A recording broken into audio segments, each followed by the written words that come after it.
What is up, you savages? This is the Protect Your Neck podcast, and I'm your host, Dan Tom. Analysts whose work you can find over at MMAJunkie.com. But on this here program, the Protect Your Neck podcast, we break down high-level MMA.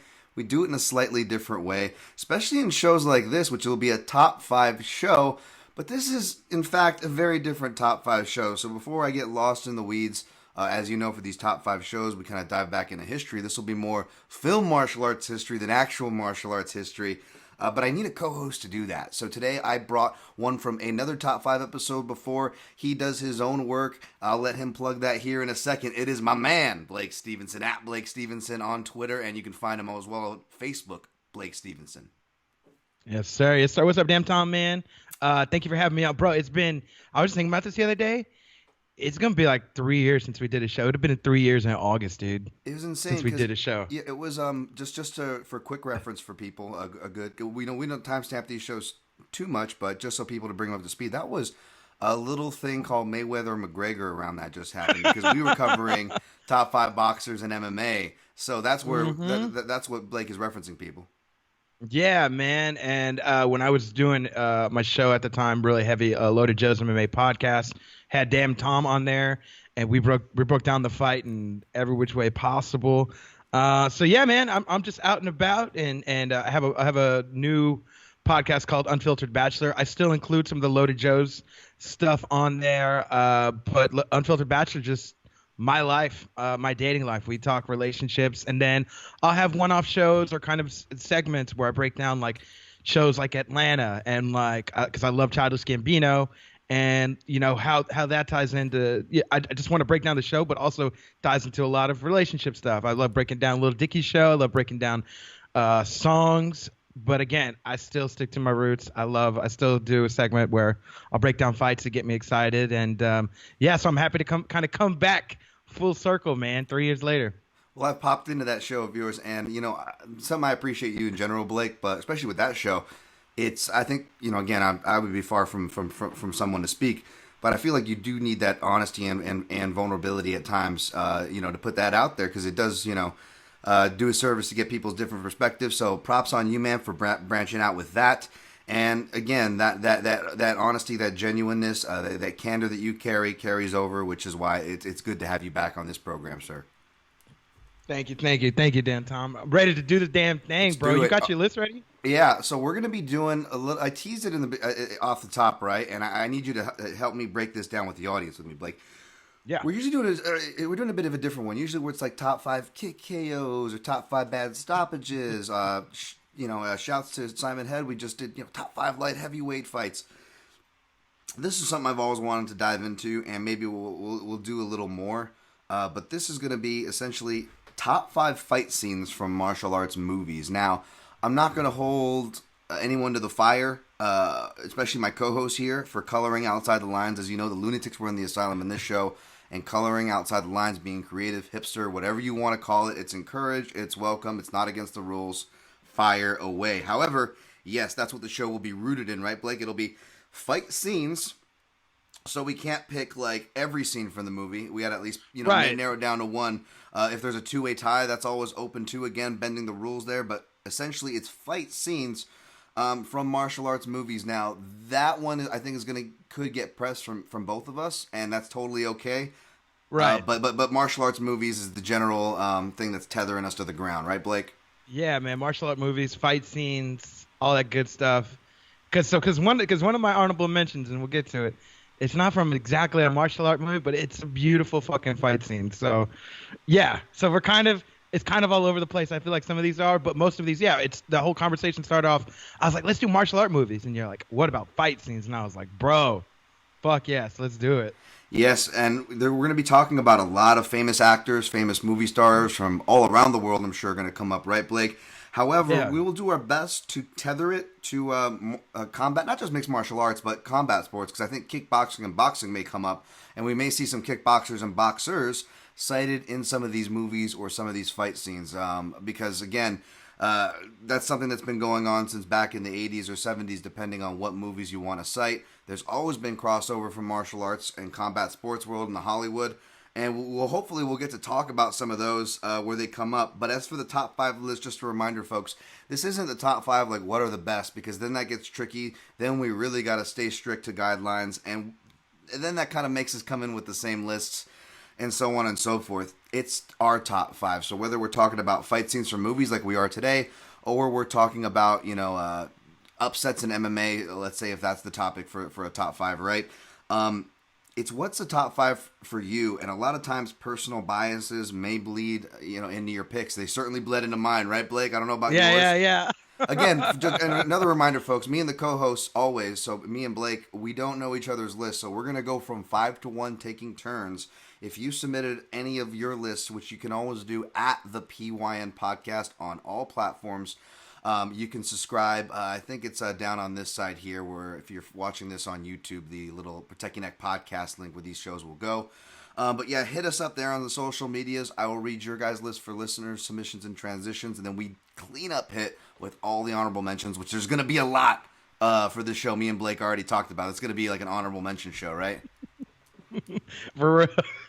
We could just do a whole goddamn show on honorable mentions at that point, man. That being said, though, I feel really confident with my top 5. Do you feel confident with your top 5? And was it hard to make the list, man?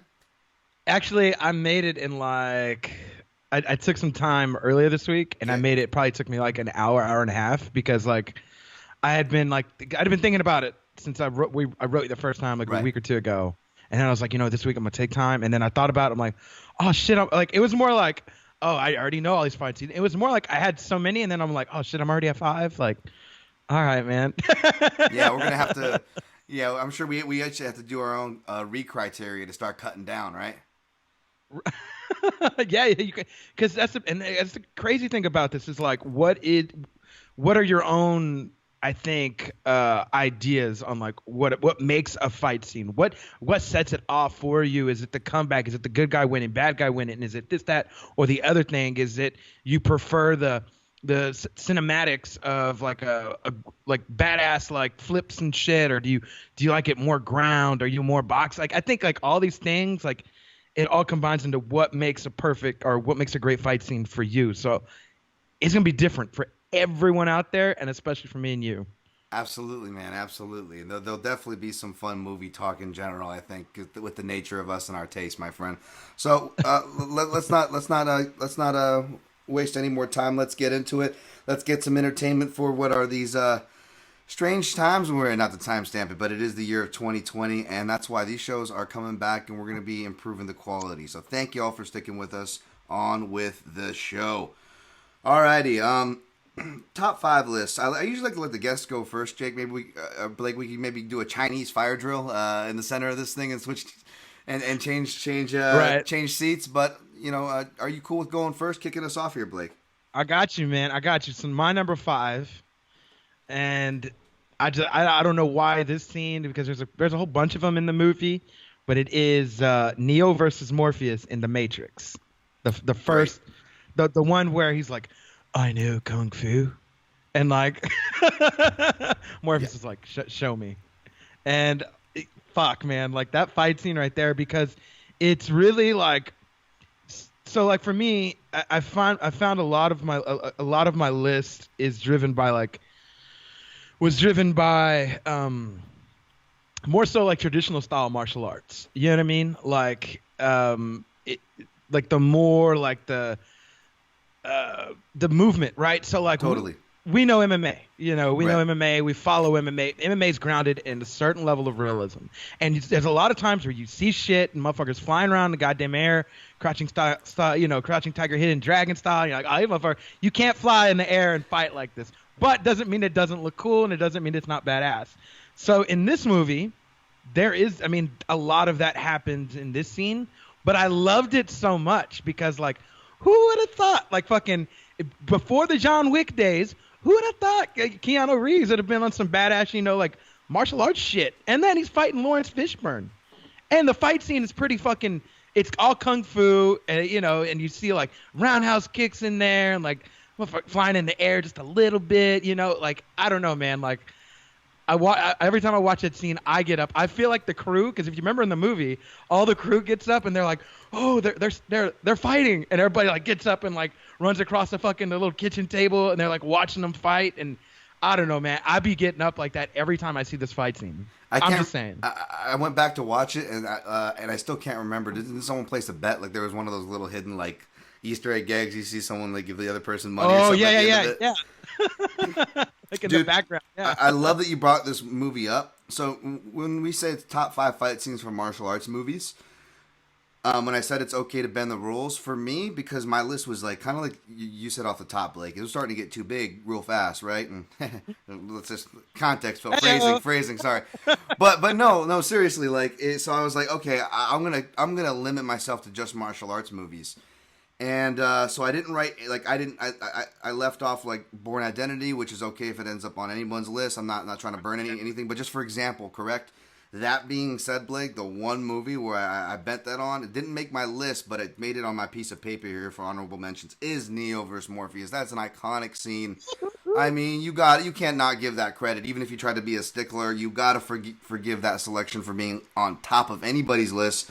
It's just a really fun one. Again, also within context, this is a real turning point. Remember the late 80s and early 90s, we start getting computer graphics. They're really crappy and they didn't age well, right? Right. Yeah. But this is kind of the upgrade from that, right? We're hitting the end of the decade now in the late 90s. And late 90s, folks, like 99, 2000 era, that's a really cool era for film. We see stuff whether it's the Fight Clubs of the world, the Boondock Saints, the what do you call that Mark Wahlberg Iraq movie with George Clooney and that director that went on to win Best Picture for a bunch of stuff.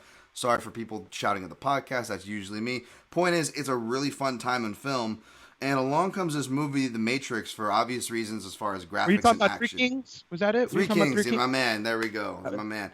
And Matrix comes along. Without the martial arts, it's already like a landmark movie, right? Again, you don't have to love The Matrix or how it aged or any of the follow-ups. That's fine. It's all good. You may find that I agree with you on some of that. But to strengthen and add to Blake's point as far as the selection goes, I mean, the context, if you know anything about Lawrence or Larry Fishburne, right, from Apocalypse Now or King of New York, like the early days, like, we knew him getting down on the street, getting down in gunfights and hoodlum. Like we've seen we see him escape prison and fled. I'm doing all the 90s references here, folks. But he ends the 90s like in top form. He's probably in like the best shape you ever seen him in, right? The way he's moving, and there's a stuntman for a lot of it, folks. Not a lot of it, but for certain key parts, for sure, folks. But there's a lot that he's doing, especially where he almost does that kind of copyright Eddie Gordon shuffle. In the middle of the fight, he like re-swags and we'll see MMA fighters or boxers do it. They'll kind of like re-swag, get their swag and energy going. Everyone has their own little twitches, and he does his. And that was the thing with this too, is like there is a lot of like there's feinting movement, right? So if you watch like a martial arts movie, I think any generic fight scene, as we're getting deep into this, any generic fight scene, it's like guy throws. Guy kind of misses, and then the other guy catches him, and then the other guy, it's like one guy throws, the other guy throws, one guy throws, the other guy throws, right? Like, yes. And usually if they miss, they catch it or they block it with both their hands, right? Like it's just generic. In a real fight, bro, like there's feints, there's movements that you do that like to throw off the other people, twitches and shit like that, and you see a bit of that, like from Morpheus in the movie. Like in this fight scene particularly, like he kind of twitches just to kind of see like what the fuck Neo's gonna do. And so it's little things like that, I think, that I was like, dude, this has to be on my fucking list. Absolutely. Everything surrounding it. And it's also great too for like kung fu heads like myself who like appreciated the old school stuff that I get. It's like an IPA beer. It's not for everybody, right? It's an acquired taste. When you're talking about those, I mean, even like martial arts fans, not a lot of them aren't going to be fans of that old 70s kung fu, which perhaps we will or won't talk about here in the future of this episode. But what this movie did, and this scene did in particular, just to kind of close up shop on this one, is that it really kind of explained it well, for lack of better words, right? To your casuals, yes. Right? Like it's one of those moments that allows the casuals to appreciate what the hardcores have been, and for a moment, as long as this scene lasts, everybody can enjoy as one. Yes, and kind of get the beauty there because they did a great job of shooting it in today's modern dynamics. And it was fight scenes like that that drew people in who just saw the trailer, didn't know what the fuck Matrix was about. Because until you finish the movie, you don't realize what the fuck you're watching. Yes. And I remember walking away in fifth grade because I think the movie fucking came out when I was in fifth grade, and I remember like, I don't understand that fucking movie. I thought the fight scenes are cool. I don't understand it, but it's moments like that hold your attention in and be like, whoa, this fucking. I'm glad they made this movie because if I'm gonna get some shit like this, like fuck yes. That's all I'm saying. That's good context. Now, I didn't even realize this, but probably the reason why it affects me so well as well, Blake, is that I think I was going into high school, so 99 is for me, and I was just getting. I took a little hiatus after Taekwondo, and I was just getting into Kempo karate, Chinese Kempo, and man, that really just like seeing the movie like this when you're young, it like pumps you up. You're like, oh crap, and I knocked my socks off. Great number 5, sir. Yes, sir. What's your number 5, Dan Tom? So mine is more of a newer pick too. I'm more of an old school guy, which will probably be more apparent on my list, and people that know me, that's probably not a surprise, I guess. And again, it's not because newer stuff isn't valid, but some things I kind of came across. Some guys came into whether we're talking about Donnie Yen or Tony Jaa. These guys came across while I was kind of stepping out of those scenes, but the Protector always stands out in my mind. Yeah. Yes! Because this was like a Tony Jaa, Ung Bak came out. This was before the Ung Bak sequels, right? So he was really just the hot thing on the market. Muay Thai was getting big. Mixed martial arts was, quietly getting big. You better not pick my fight scene, but go ahead. You had the tough boom. And there's a lot of good fight scenes to pick. And I'll be honest, some things bleed together, Blake, and it's not because it's not a good movie or good fight scenes. They just bleed together, right? However, yes. This was pretty much the Paul Thomas Anderson one shot, the Boogie Nights shot of martial arts movies, and I'm a big film buff, and there's a big opening shot of Boogie Nights. It's a one shot. Goodfellas is a similar Steadicam shot, and I love it. And they do that here, and the planning it takes for this. I don't know if it's like a mall or this winding staircase, but it's amazing. Yes! I don't want to spoil it. You know what I'm talking about, Blake. That's my number 5 here. The Protector or the Warrior King, I believe, was the original release name there. Had different release names. I was reading this on Wikipedia today, and it had different names depending on the country it was released in. Okay. And so it's Tu Yum Gong some places, Warrior King, Protector, Thai Dragon, Revenge of the Warrior, Honor of the Dragon. Like it had like 1,100 names. And I know exactly what fight scene you're talking about. It's Tony Jaa fighting basically everyone. Right? Like he fights like infinity. It's like one of those scenes in a video game where like you're just making your way up. You're making your way downtown. Yes. Walking fast, faces. You know what I'm saying? But you're like beat the fuck out of people. It's that. It reminds me very much of that. I remember when the movie Doom came out, the original one with The Rock, which by the way, folks, go back and watch that. Like it's actually it's like a decent like B comic movie. You want to see like blood and guts, and then in the middle of it, spoiler alert or not so spoiler alert, I don't know how much I want to say. It's been out 100 years. It's been out 15 years. If they haven't watched, the movie takes itself way too seriously, and The Rock starts killing children. I'm not kidding. Like we think about how Rock is now. Like it's a quiet movie that like he probably wishes he didn't do, but I'll just say Rock starts doing his own May Lai Vietnam impression in the movie. Wow, I don't know how I got on there, but the point was a lot of movies really attempted to give you that video game feel, and to Blake's point, that was so true. Like I never felt like I was more in a video game than perhaps that like brief third person segment in the Battle of the Bastards for Game of Thrones. For people who know what I'm talking about, there it's a great camera shot they use. But you seldom can get that video game feel in a movie, right? Right, Blake? Yeah, man. And I was it's not the first time they did that. I feel like they had a scene like this similar in like Ung Bak, like the first one. And they kind of recreate a lot of, like for those that haven't seen The Protector, it's a great movie. But I think for the most part, if you've seen the Ung Bak, the first one, you kind of, for the most part, like 80% of the movie, you've seen The Protector because it's similar things. Some guy, like he's a protector, he's a Thai guy, he's a Thai fighter, and not like a Thai fighter, not like Star Wars. He's not a ship, but he's a Thai fighter, or he's trained in the ways of Muay Thai, right? And he's trained in the ways of Muay Thai, and it's up to him. Somebody steals something from where he's from, his village, his area, and he goes, follows it, and tries to, kind of get some redemption in the midst of it. That's basically the storyline. But this one is like Ong Bak. Like if you love Ong Bak, the first one, and I'm not saying the second and third one are bad. They are great movies. But again, the whole storyline of the first one, you'll love Protector. And it's got some of those scenes, but just like heightened up a little bit. I think they put a little bit more money to this, a little bit more production value. Yes. And there's scenes like that where he's fighting 1,000, like more than just one person at one time. And you're just like, oh my God, he's so vicious. He's breaking people's legs, elbows, just flying kneeing people. Like it's fucking insane.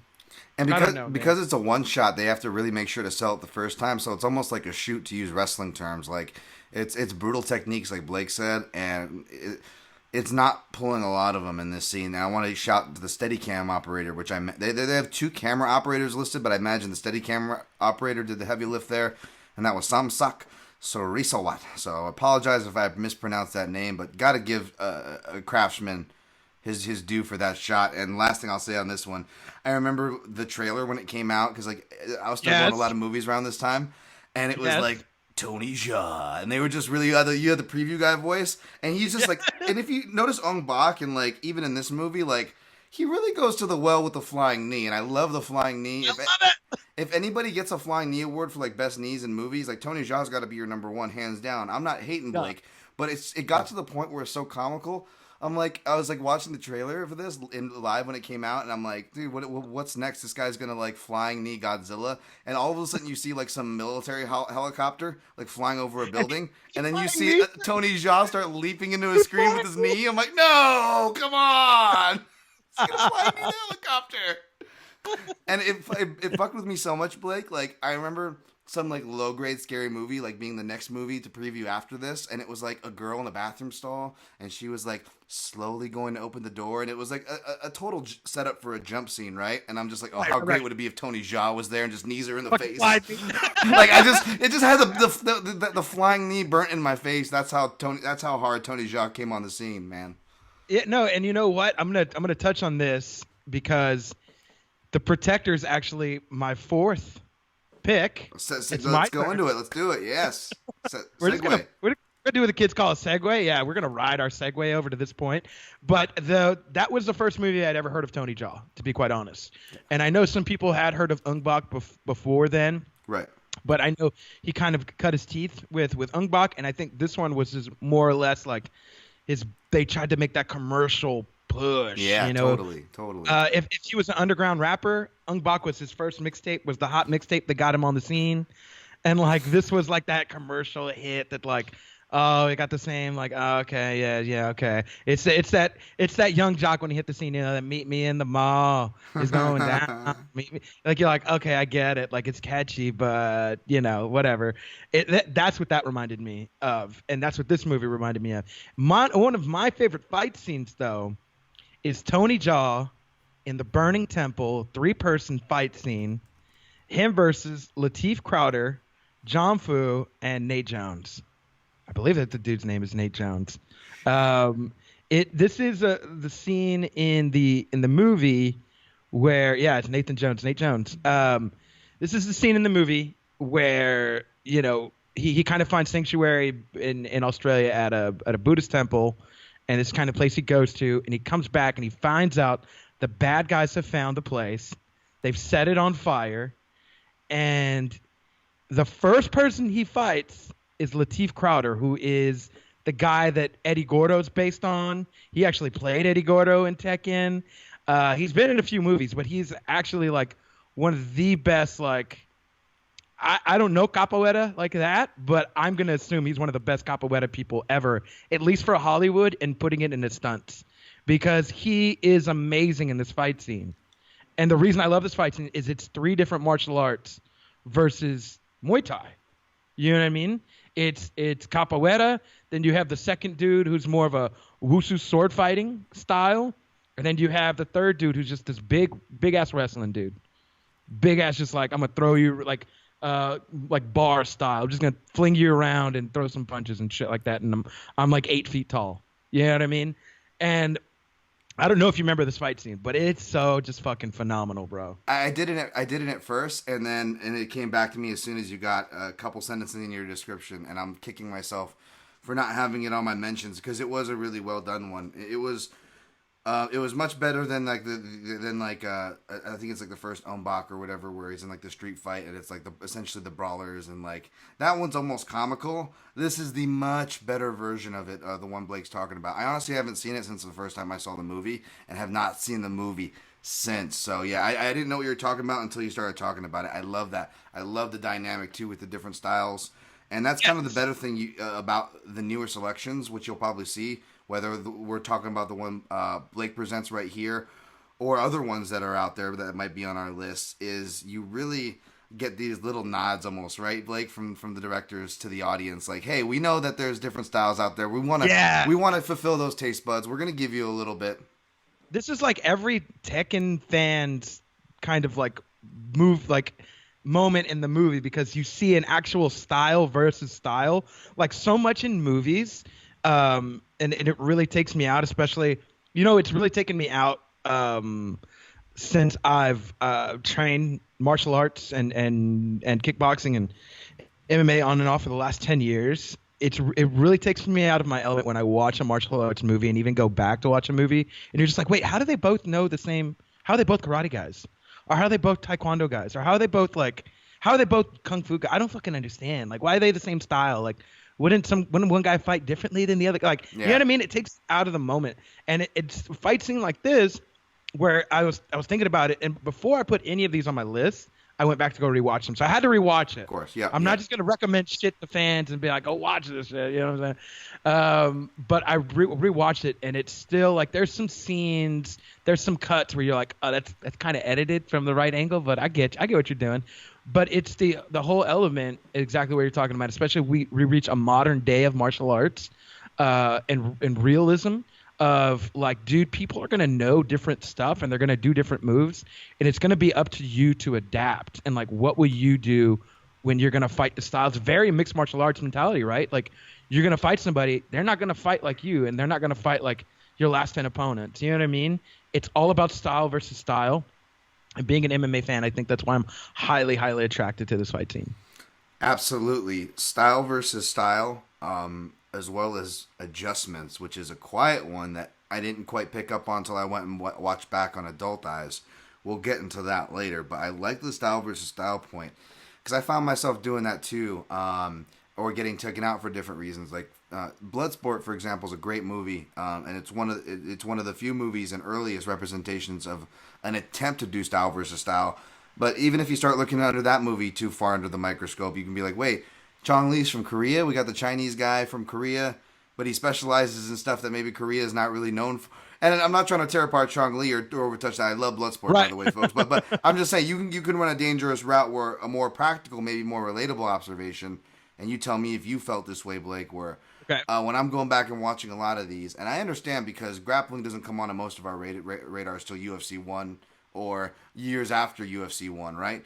However, you do notice that obviously there's not a lot of grappling in perhaps a lot of the selections we'll be talking about in this show, right, Blake?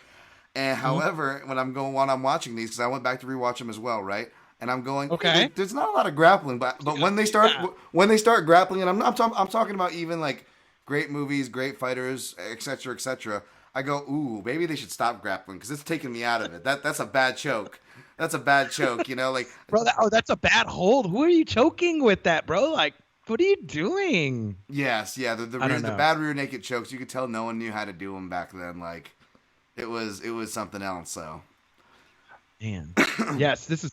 Or even when you see somebody do like some judo style, like flipping somebody else over the top of their hips or behind their, but you're like, if you grab their arm that way, you're not doing any, like they're gonna have to be jumping with you, bro. You ain't pulling shit. You ain't pulling nobody's body weight with that angle. You know what I mean? Like, yeah, that totally. takes. Well, and that's the thing too, and I'm saying this because Bloodsport's such an awesome movie, and it's one we so often reference, but. I'll be honest, man. If I got to be critical, Bloodsport abuses the hell out of the rule you're talking about, dude. They don't do a legit judo throw in there. It's like over the head, like not even fireman's carry. Like the guy is like you can almost see the guy doing a running start to do a front flip, and the other guy has to get under there real quick and act like he's throwing them. Like it has nothing to do with the thrower. So nasty. I don't even want to. It makes me gag like that. Well. you said style versus style, and I kind of teased my number 4, Blake, with adjustments. Okay. This won't be the only one on my list with adjustments, but I love when I see that because so often you kind of touched on it earlier, right? There's a basic formula. For example, I was just joking about Jean-Claude Van Damme, but Jean-Claude Van Damme's formula is get chased by military guys because they always have to have some military background to justify his bad accent, right? Because you have to do that first in the Van Damme movie. You have to justify He's always why in the fucking military. And by the way, like, isn't it weird that they're trying to avoid that and like trying to paint that bridge in all his movies? Yet in all of his movies, so many of the surrounding characters refer to him as the American. Like, if you're trying to avoid like the guy with the French accent as the American, like, I don't think Seagal, Stallone, Schwarzenegger, they did the same thing with his weird German accent too. They had to do the same weird things, but they call Van Damme the American so much. But anyways, it's very formula. You're like, bro, what part of America they got that accent? I just want to know. Like, I'm always thinking that. Or they make him an American, like the one that sticks out while you're talking to me.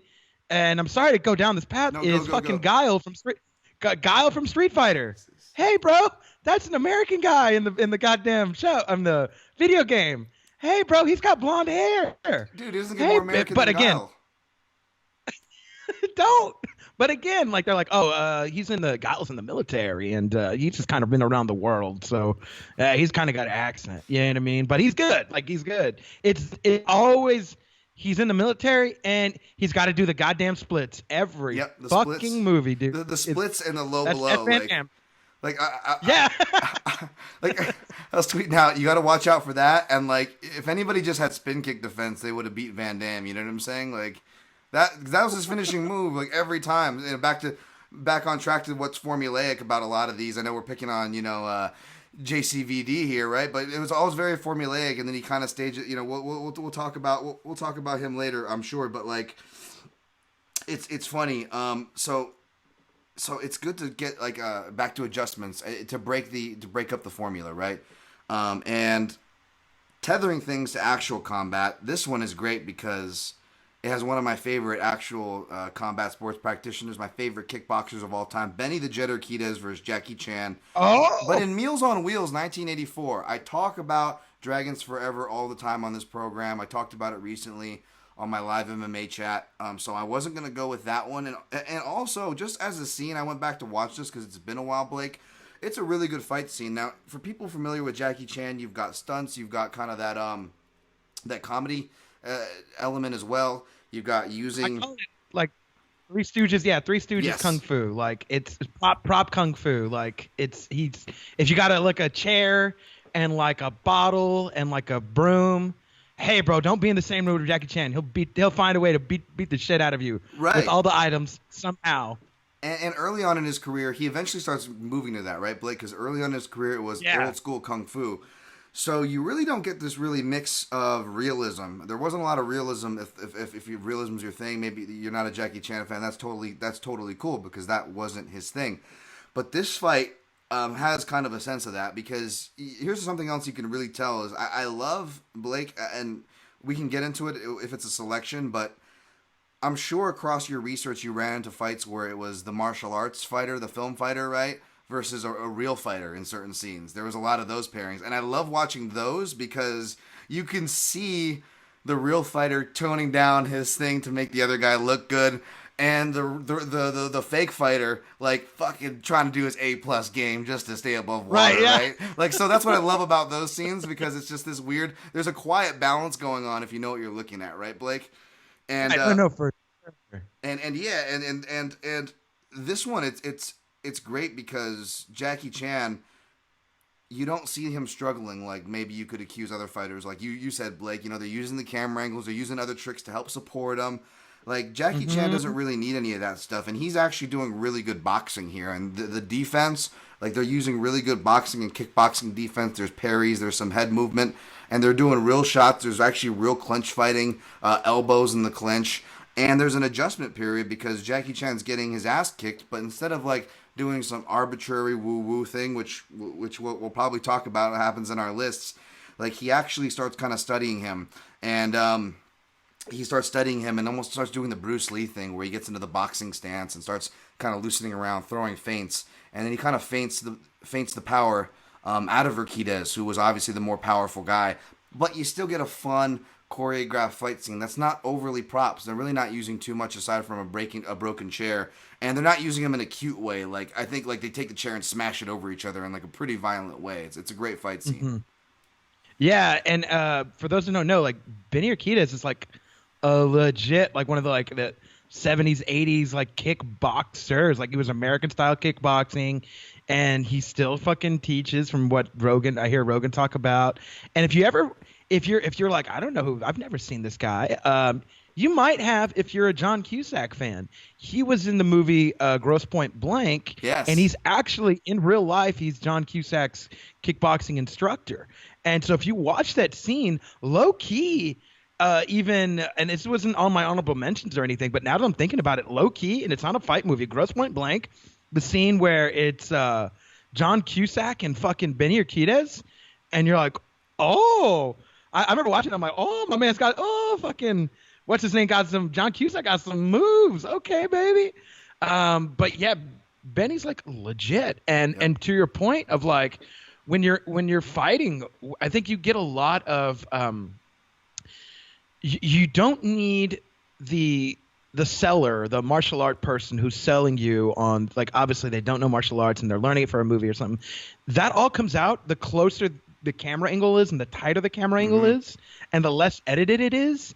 If it's more of a one shot, and especially if it's up close and you don't use a lot of space, you can tell these motherfuckers are like, this is like legit, like these are legit martial artists, because it's when you start cutting from this angle, that angle, 100 angles, you know what I'm saying, to try and make it look real, like goddamn wrestling match, then that's when I start questioning it. But when it's a fight scene like this, and I know exactly which one you're talking about, it's more of like, they're as long of shots as possible when they can shoot it. Some of these are really in close. They don't use a whole bunch of space, and it's just real martial artists making a fun fight scene for people.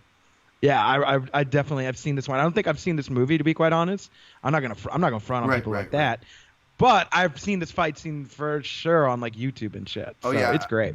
I probably only seen this movie like 1.5 or 2.5 times. The last time was probably 2002 or 2003. So, but I did go back to watch the fight scene because it's just a classic one. It's one of those. If you're a Jackie Chan fan, it's because it's different. It's different. It's not like a big or loud one that's really talked about a lot, but it's one of his most different ones. So definitely go back and watch that. Number 3, Blake. What did you get for number 3? Do you feel good about number 3? I got you. Because check this out. We were talking about earlier the old things the kids do. We call it a Segway. Yeah. We're riding the Segway. Hey, bro, check what?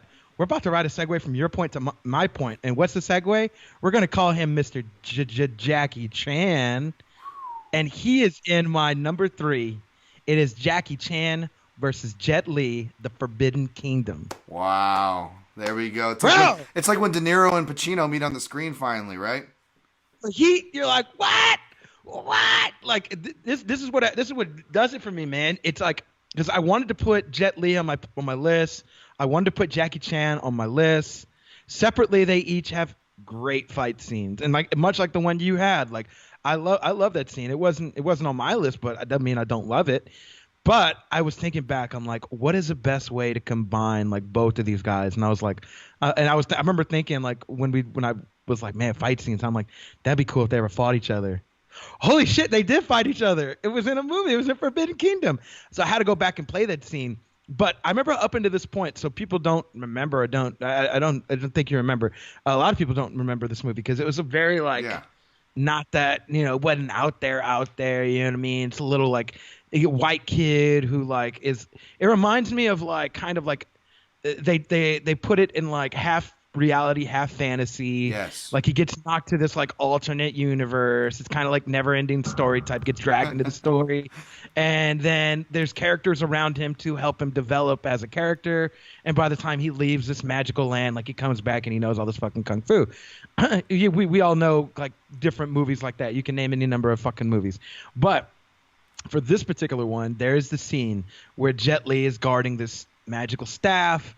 Jackie Chan is this kind of, he's just kind of this traveler, this drunken traveler that this white kid meets along his journey. And Jackie Chan, like, he's like, yo, that kid needs. We're looking for that staff. That kid needs that staff, and Jet Li ain't giving it up. And then what ends up happening is Jet Li and Jackie Chan just start like fighting, and like it's kung fu, but you see all these different styles of kung fu because you see Jackie Chan use prop for a little bit of this. He uses that prop kung fu. For a little bit of this, it's a throwback to one of my favorite like Jackie Chan like era time movies when he's Drunken Master, because he drinks in this shit and he does Drunken Master style. Like it, and then all you see him using tiger style kung fu. You see Jet Li using was a praying mantis style. You see him doing his regular like Jet Li like I'm faster than you type shit. Like, bro, it's just one of the best fight scenes that is a throwback to like the kung fu days, but also the movie doesn't shy away from these are what these guys are good at, and these are what the fans want. It's a lot of fan service in this fight. But I remember everybody always thinking like, oh, what would ever happen? Remember, you probably talk with your friends about, hey, what would ever happen if Jet Li and Jackie Chan got into a fight? Yeah, you know what totally, I mean? yeah. And this scene, it does that for us. It was. You're right though. It was quiet. People forget about this one, and I almost did too when I was doing my research. I was like, wait, what was that movie there? Because this was probably one of the last movies that I made it a point for either guy to see in theater, just because for that novelty. Even though it was that whole 10 years too late feel for a lot of us hardcores. Yeah. Not shitting on it by any means, but I'm just saying like as far as the time goes, right? Because like you said, it was a conversation like a lot of us grew up having. So they do it later on in life, right? And I go to see it just for that. And I know this is a really random thing to remember, but go figure, fucking sick-headed Dan Tom thing. Is there a golden shower scene in this movie too, as well? Really weird. Where either I don't know who does it, if it's the Monkey King Jet Li or if it's Jackie Chan's drunk ass that does it. But someone gets peed on by a legend in this movie. Someone gets right? peed on, but I feel like it. Someone gets peed on in this movie. I haven't seen it in like 10 years, but I feel like that's not. Hey, that's not true.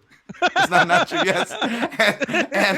And it was just a really random, and I just remember being really surprised, and I'm going, and I remember wanting to laugh because I'm an immature 9-year-old at heart, but at the same time going like, dude, these are like my childhood heroes. I don't know if I want to see them like micturate on strangers. This isn't what I paid my ticket for. But thankfully they end up fighting, and you can kind of forget about the peeing thing that I just talked about, and it's a really fun fight that does go through all the styles, which is particularly impressive, being that Jet Li's character there's a lot of monkey base, if my memory serves, and that's a much harder style to pull off when you're an older man like Jet Li was.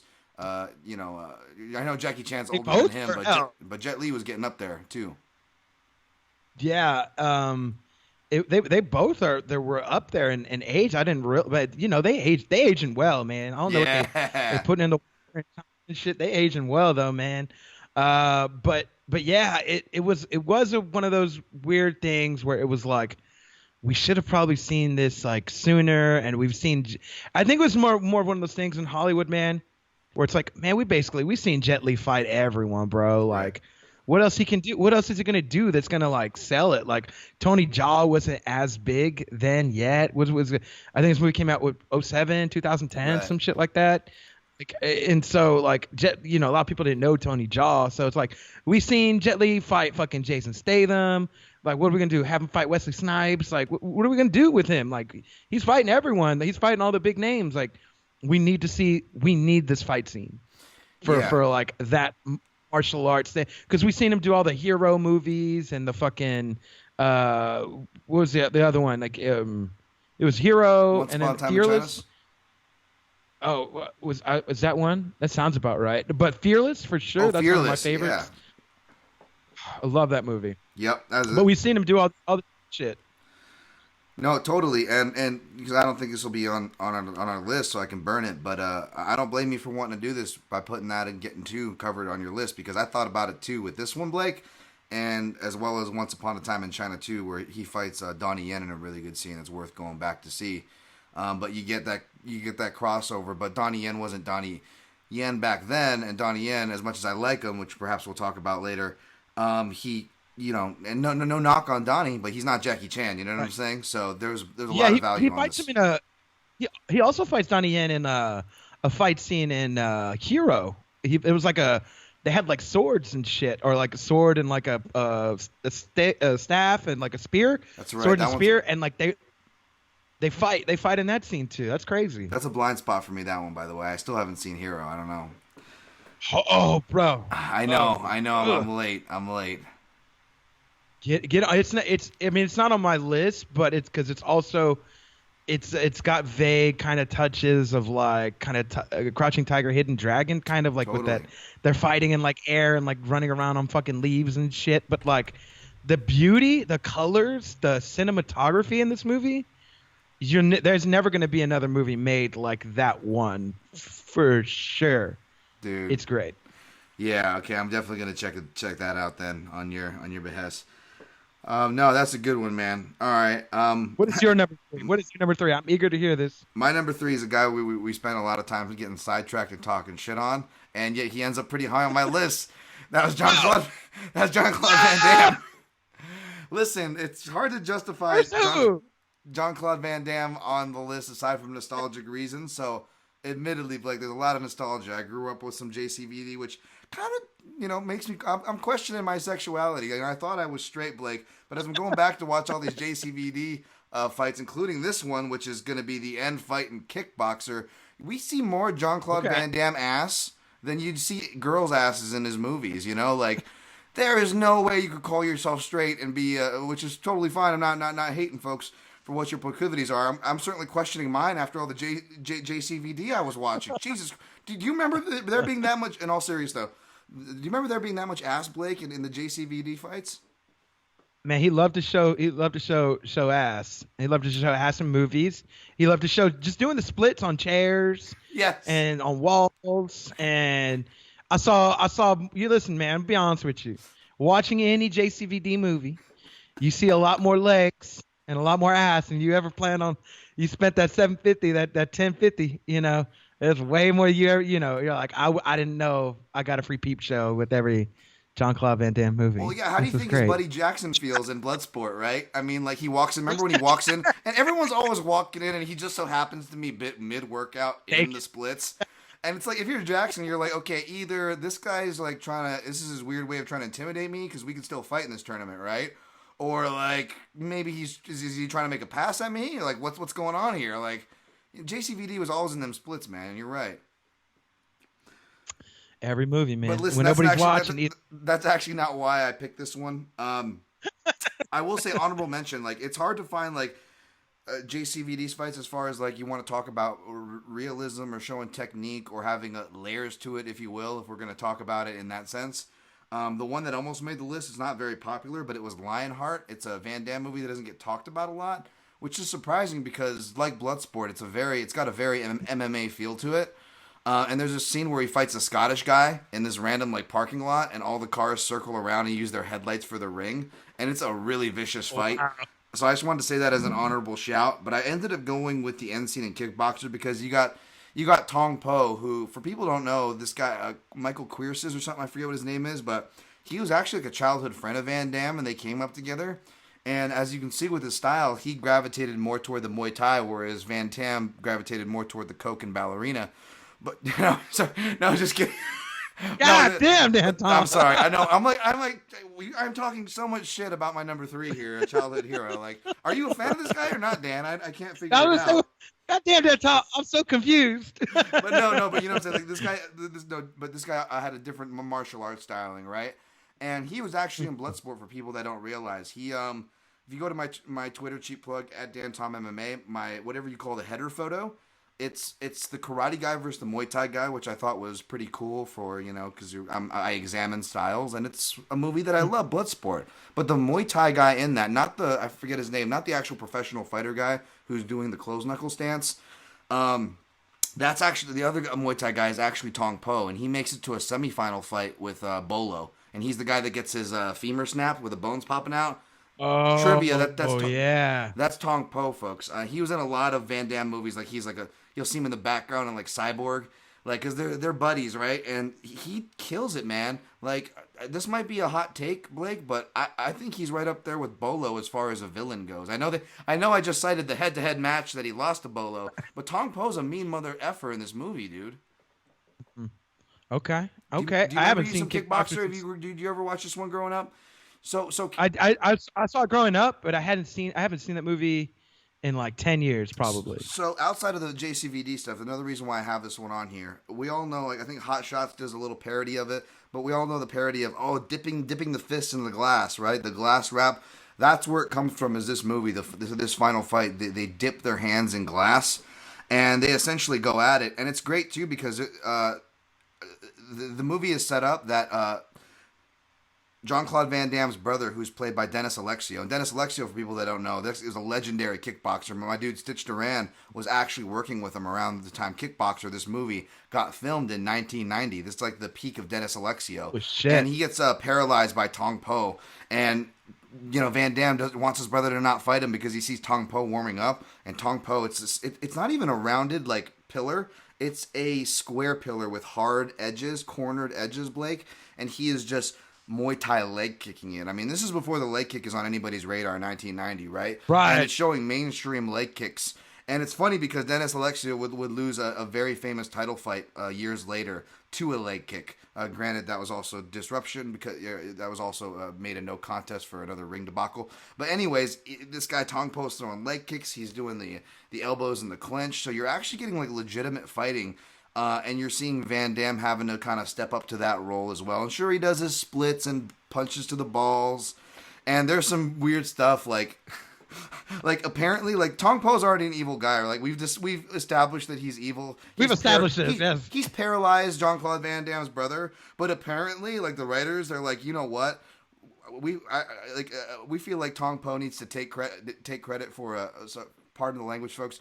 He needs to take credit for a rape that he committed, and in the middle of the fight, Tong Po admits to raping Jean-Claude Van Damme's girlfriend. I'm like, do we really need to go there? I'm rewatching this, and then no, get this, Blake. And then like between rounds, after Tong Po revealed this mid-round, like Jean-Claude Van Damme goes to the girl, and she's just like doing the typical like she's apologizing for it, like somehow it was her fault. And Van Damme was like in that shock denial. He's like, "Is it true? Is it true?" And I'm like, "Are they really hashing out a rape mid round?" But yes, Kickboxer has everything, folks. This end scene, I know it is filled with such randomness. Well, I'm just like it's Kickboxer has martial arts plus Jerry Springer. Welcome, folks. I don't remember this. I don't remember the scene. Like I grew up with this movie. Like I don't know if it's like because now the Me Too stuff, but not even Me Too stuff. Like that's just wrong. Like I'm like, how did I not? How did that not come up on my radar? But if you go rewatch Kickboxer, it might not rewatch as well, but it is pretty like legendary as far as like the glass wrapping and watch stuff. The fight scene. Yes, just watch. Yeah, at least watch the. Well, you're gonna have to, but they mix stuff into the fight scene, so be wary, folks. There's some not safe for work stuff in the fight scene aside from the violence. It's like, why go there? Anyways, I'm sorry, folks. I literally just watched it last night, and I was just having these like epiphanies. Like, I don't remember any of this. Like, this is, I don't know if you had any of that with your research, but. He said, I blocked it out for a reason. God damn it. Now I remember. Now I remember why. Folks, I know. Jeez. It's like, why are they doing this in the middle of a fight? It's like remember that Stallone? Remember that that Rambo that came out around when Chuck fought Vanderlei, where like Sylvester Stallone's in Thailand and it's old Rambo. You remember that one? The new Rambo? It was the super new violent. old Rambo? Like, yeah. Yes. They did the same thing in that one too, which I don't even want to repeat the scene, but like it's the general at the end. Like we've already established he's the bad guy, and then they have to like insert something of that nature, and I'm like, what is going on here? Did someone in the writers' room, couldn't they have raised their hand and been like, okay, we already know this guy's bad. We don't need the sexual stuff. Let's keep it out. We already don't like him. Yeah, we already don't like him. It's the end of the movie. It's been established. Right. Right? Bro, we get it. You killed the little kids. We talking about rape and drugs. Yeah, we don't need that part of it. Like we've established this that he's bad. I'm sorry, folks. We're gonna cleanse your palate with more fight talk. But again, this is a weird topic. It's gonna send us in weird directions. So.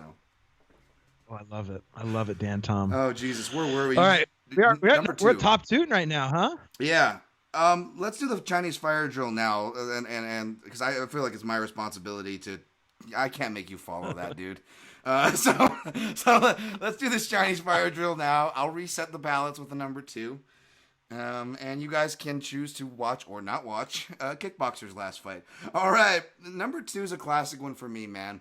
I would be remiss if I didn't have some Bruce Lee on my list, and there's a lot of Bruce Lee to get. And you chime in if this could be one of yours, Blake. I think it might be, but So we'll I'm not see. going to burn. I'm not going to touch the other ones, but I'll just touch the one that is on my list, okay? Which is Way of the Dragon, Bruce Lee versus Chuck Norris. That's my number 2 as well. Holy shit! Look at great minds. All right, should I set this one up like a serve and you spike it down? What's that? Yeah, you go first. Serve it up, man. Okay, so this is one of well, it's funny. Bruce Lee had really such a film career, so it's like one of his last. Well, he only had like a decent handful. So, but yes, Bruce. Yeah. But Bruce Lee, this is one of the. Well, he if you really want to go hardcore, he fought other notable martial artists before. In other selections. But Chuck Norris is obviously one of the most popular names he ever fought on screen. He's right up there with Kareem Abdul-Jabbar, who wasn't a martial artist, but as far as popular names go, just for perspective, folks. And maybe Chuck Norris wasn't as popular then. Neither me or Blake were alive in 1972 or whenever this was, folks, so forgive us. But Chuck Norris obviously went on to do a lot of things, and you could see why. I mean, he really had that kind of power karate style. I didn't realize how hairy he was. He was like Austin Powers. Oh God, hairy. yes. Holy crap! I forgot about that, Blake. Like this guy was like Austin Powers hairy. I know. I'm really focusing on the really important parts of the fight scenes, folks. But it took me to the scene where like Bruce Lee like actually grabs a fistful of hair in the fight scene. Yes, I was like, holy shit. Do you think? By the way, Blake, do you think they improv that? Was that planned? Or was like Bruce Lee's like, what'd be cool? We just grab it. I don't know, but like, right? You couldn't have planned it. Like, you couldn't have planned it 2 weeks in advance. That had to have been some like Bruce Lee was like, "What if I grab your hair?" And like Chuck Norris is like, "Huh," right? Just like in the fight scene, just everybody just goes, "Huh." Oh, like it. That's this fight scene. Oh my god! But yes, that had to have been something while they were doing it. Bruce Lee would have been like, "Bro, grabbing your hair, yes." Gonna happen. Aside from the hair grab, joking aside, the reason why this makes my list, Blake, and I'll let you take it from here because I know this is going to touch a lot of the stuff that you appreciate. It's because it's one of the more realistic fight scenes. It has the adjustments that we talked about. There's a middle of the scene where Bruce Lee has to adjust and he starts going into Western boxing. We've always heard about his Jeet Kune Do style, which he applies here, but a lot of that was Western boxing. You even see some counter grappling. Spoiler alert: the match finishes with a guillotine choke, which I totally forgot about. Bruce Lee hits a guillotine. But more importantly, there's feints, which, are important. And Blake was explaining in a fight scene earlier how rare that is to see in movie fight scenes. But even more than that, like, you'll see Bruce Lee slip and he'll throw, like, a low kick. And then he'll throw a low kick followed by a high kick. Like, he's building off of his combinations. Like, it ages very well. As far as like a build, it's almost like a real UFC fight in the sense, okay, they're feinting, they're prodding, and now they're building off what they're prodding until they're making contact. It is very fundamentally sound stuff.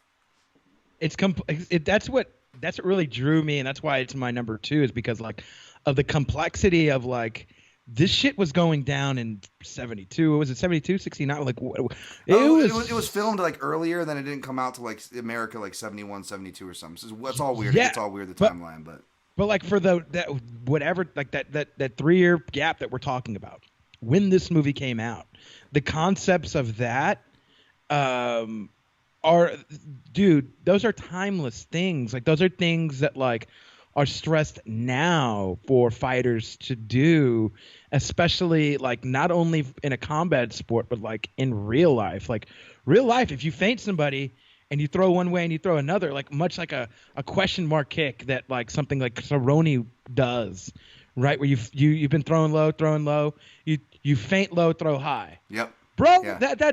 It's so beautiful to watch, and it's so cool to see that in a movie, like. And it's so cool for them, like, and like if you stop and be like, okay, it's a movie, they set this up like at the time, the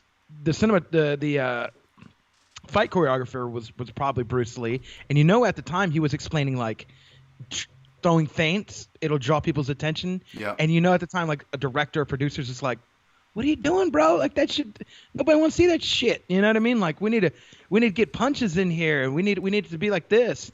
And probably Bruce Lee at the same time was just like, no, trust me, it's going to look great when it's on film because this is really what happens in the trenches. And it's that point that you brought up, like the feints and stuff. Like I could just go on for days with that, but I'm gonna let you keep going. And pacing too. I would argue that It's probably one of the most realistic paced fight scenes that I could think of, bar none, because you have a warm up, and sure they're talking to, it's trying to imitate like the old school like Seven Samurai when the samurais will show up for a duel. It was this quiet respect. They have a little warm up and they go.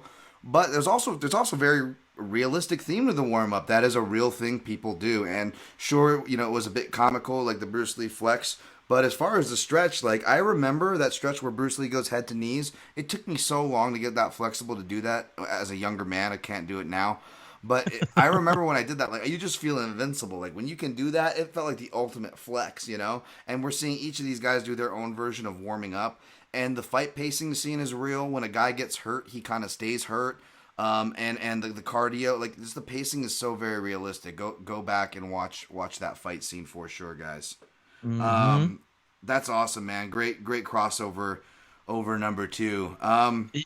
And just some notes from me real quick. No, please, keep going. As we round this out, the fight starts off with a cat. Yes. Yeah. The cat. There's many things are like real about this fight. It's the most like blended like real and with all of the cliches of like a martial art like fight scene in a movie with the good guy, bad guy. And you have, because in the background, you have somebody like, and it kicks off the fight scene. But in this scene, it's the cat who makes the sound effect to kick off the fight. Yep.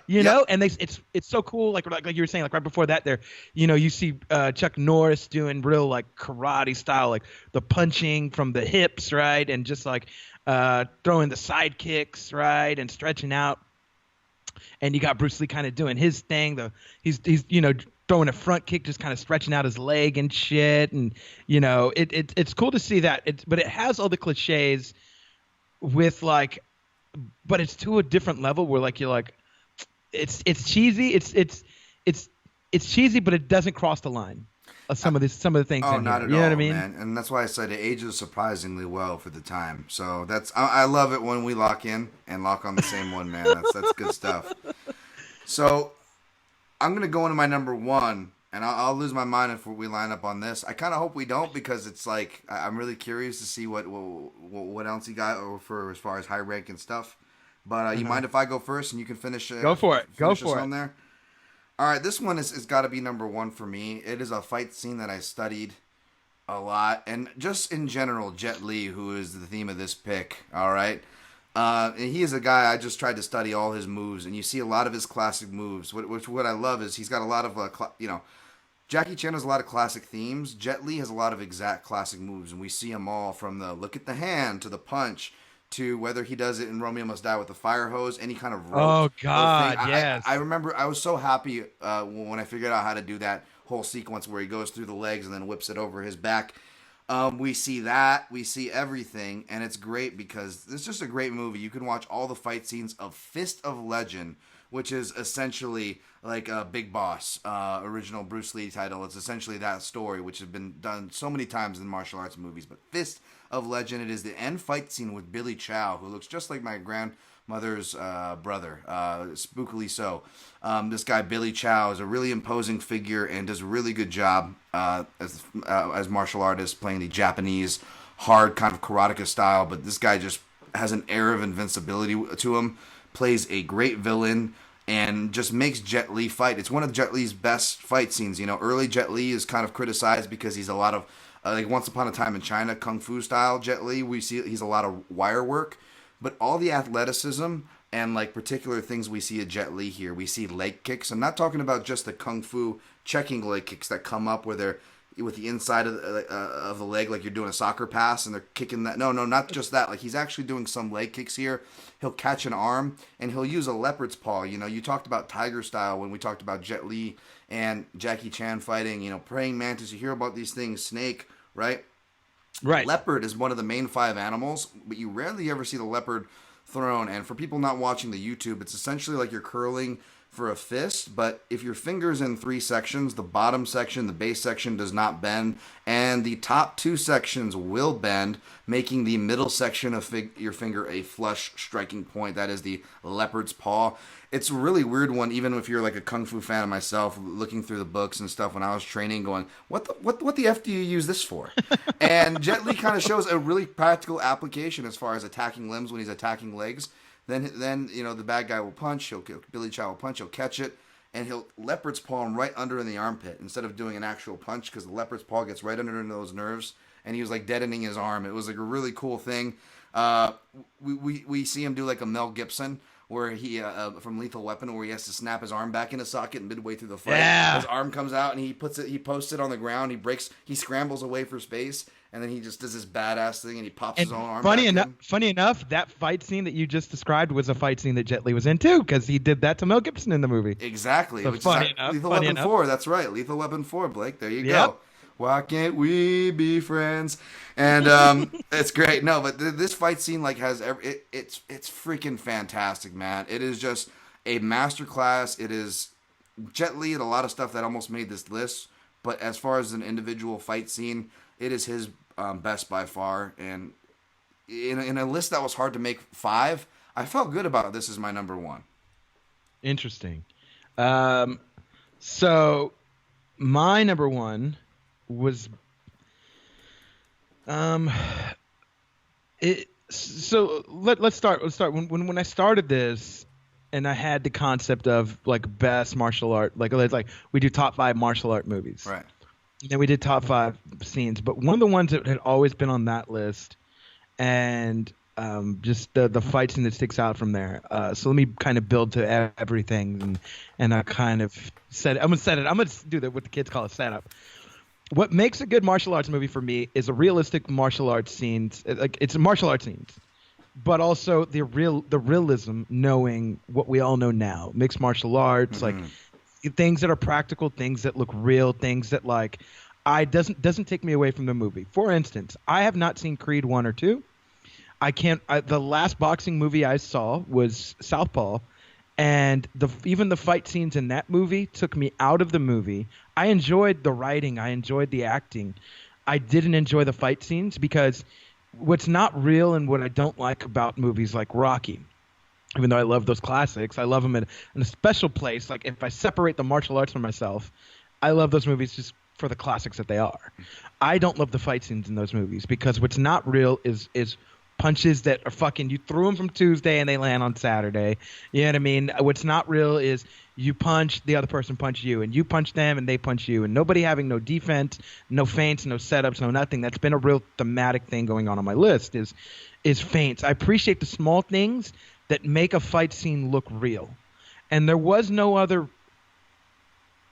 realistic, more fight scene, and one that played at you from a heartstrings point, and one that played at you from a sport that I love, besides the movie Warrior with Joel Edgerton and Tom Hardy. And in this movie, for those that haven't seen it, it's 2 brothers. They by the end of the movie end up in a 16-man tournament, and by the end they have to fight each other, and it's MMA rules. And that's my favorite fight scene ever. It's my number 1 on my list. It's Joel Edgerton versus Tom Hardy, and it's an MMA fight, and it's like 10 minutes long, to be quite honest. Yeah. Because they cover 5 rounds. But the realism of people throwing jabs, throwing right hands, throwing punches, getting in clinches, going on the ground, the fight scenes are legit. And maybe it's just because they're in a cage, and maybe it's just because it's MMA. But also, they're not fucking doing sidewinding flip fucking 360 kicks in the goddamn cage like some fucking Michael Bay movie might do if it was an MMA movie. This is more of a grounded to reality in the real world of low kicks and clinches and elbows and knees and there's a point in the fight scene where Joel Edgerton has to break Tom Hardy's arm, and it's the end of the 3rd round, and there's a point where he almost get knocked out by fucking Tom Hardy. And it's a clash of styles. You have more of a grappler, sort of clinch fighter, versus a guy who's just a badass stand-up fighter. And it's also a thing where you don't know who the good guy or the bad guy is. Because who were you rooting for when the movie started? Were you rooting for Tom Hardy's, this guy who's from the military and he's just trying to like, just trying to like do the best he can with his life. Like you could tell he doesn't have a lot going for him, and he's just trying to just make an honest living. Or do you go for the guy who is a fucking chemistry teacher and he got kind of suspended because he started fighting MMA again to provide for his family, and like he's just trying to do the best he can. There's no real bad guy in the movie, and like, but there is if you pick a side. Obviously, the other guy's a bad guy, and you don't want to see him win. So it's more of an in your head bad guy. That's what makes the movie great. But it's this fight scene of everything that we love and the sport that drives us here to this point, and is probably the most realistic application of martial arts in MMA. To see that on the big screen, and to see that portrayed in like just a super realistic way. Like there's some like one or two scenes I caught where I'm like, that edit was a little meh. Yeah, right. But like it for the most part, I'd say like 85% of it, like I'm satisfied with this fight scene, and I can watch this all the way through over and over again. I don't know. I know that got deep, but no, that's a great setup, man. In fact, I was thinking about this one as far as like fights you can make an argument for, as far as bringing that MMA aspect, right? Because I was trying to tether it to MMA as much as possible, and this is definitely one of them for the reasons you said. It's definitely the best fight scene from that movie, and it's crazy because we got to think of this in this context, like especially for those of us who've been following the sport for a while, like. You wouldn't imagine a mainstream movie, like especially one that actually tried to make itself a good movie with good performances, which it delivered from Nick Nolte and whatnot. Like, right, yeah. They were going to do this for MMA. So when you think of it from those aspects alone, I totally get why this one resonates with both hardcores and casuals alike. Totally. But I love that setup too because it's part of the context, it's part of the ride. Who are you rooting for? What was the setup like? And that's something I'm glad you touched because we didn't really touch on that with a lot of these picks, Blake. Which was a lot of what makes these fight scenes great is what the movie and the people in the movie did beforehand to set it up. So it's this quiet, silent partner to a lot of these picks. In other words, if that makes sense. And you did a really good job of explaining that for that pick. So yeah, man, and again, I would hope that your number one is something you're passionate about, and so no apologies at all. I apologize because I'm a dumbass and I forgot to grab my power cord.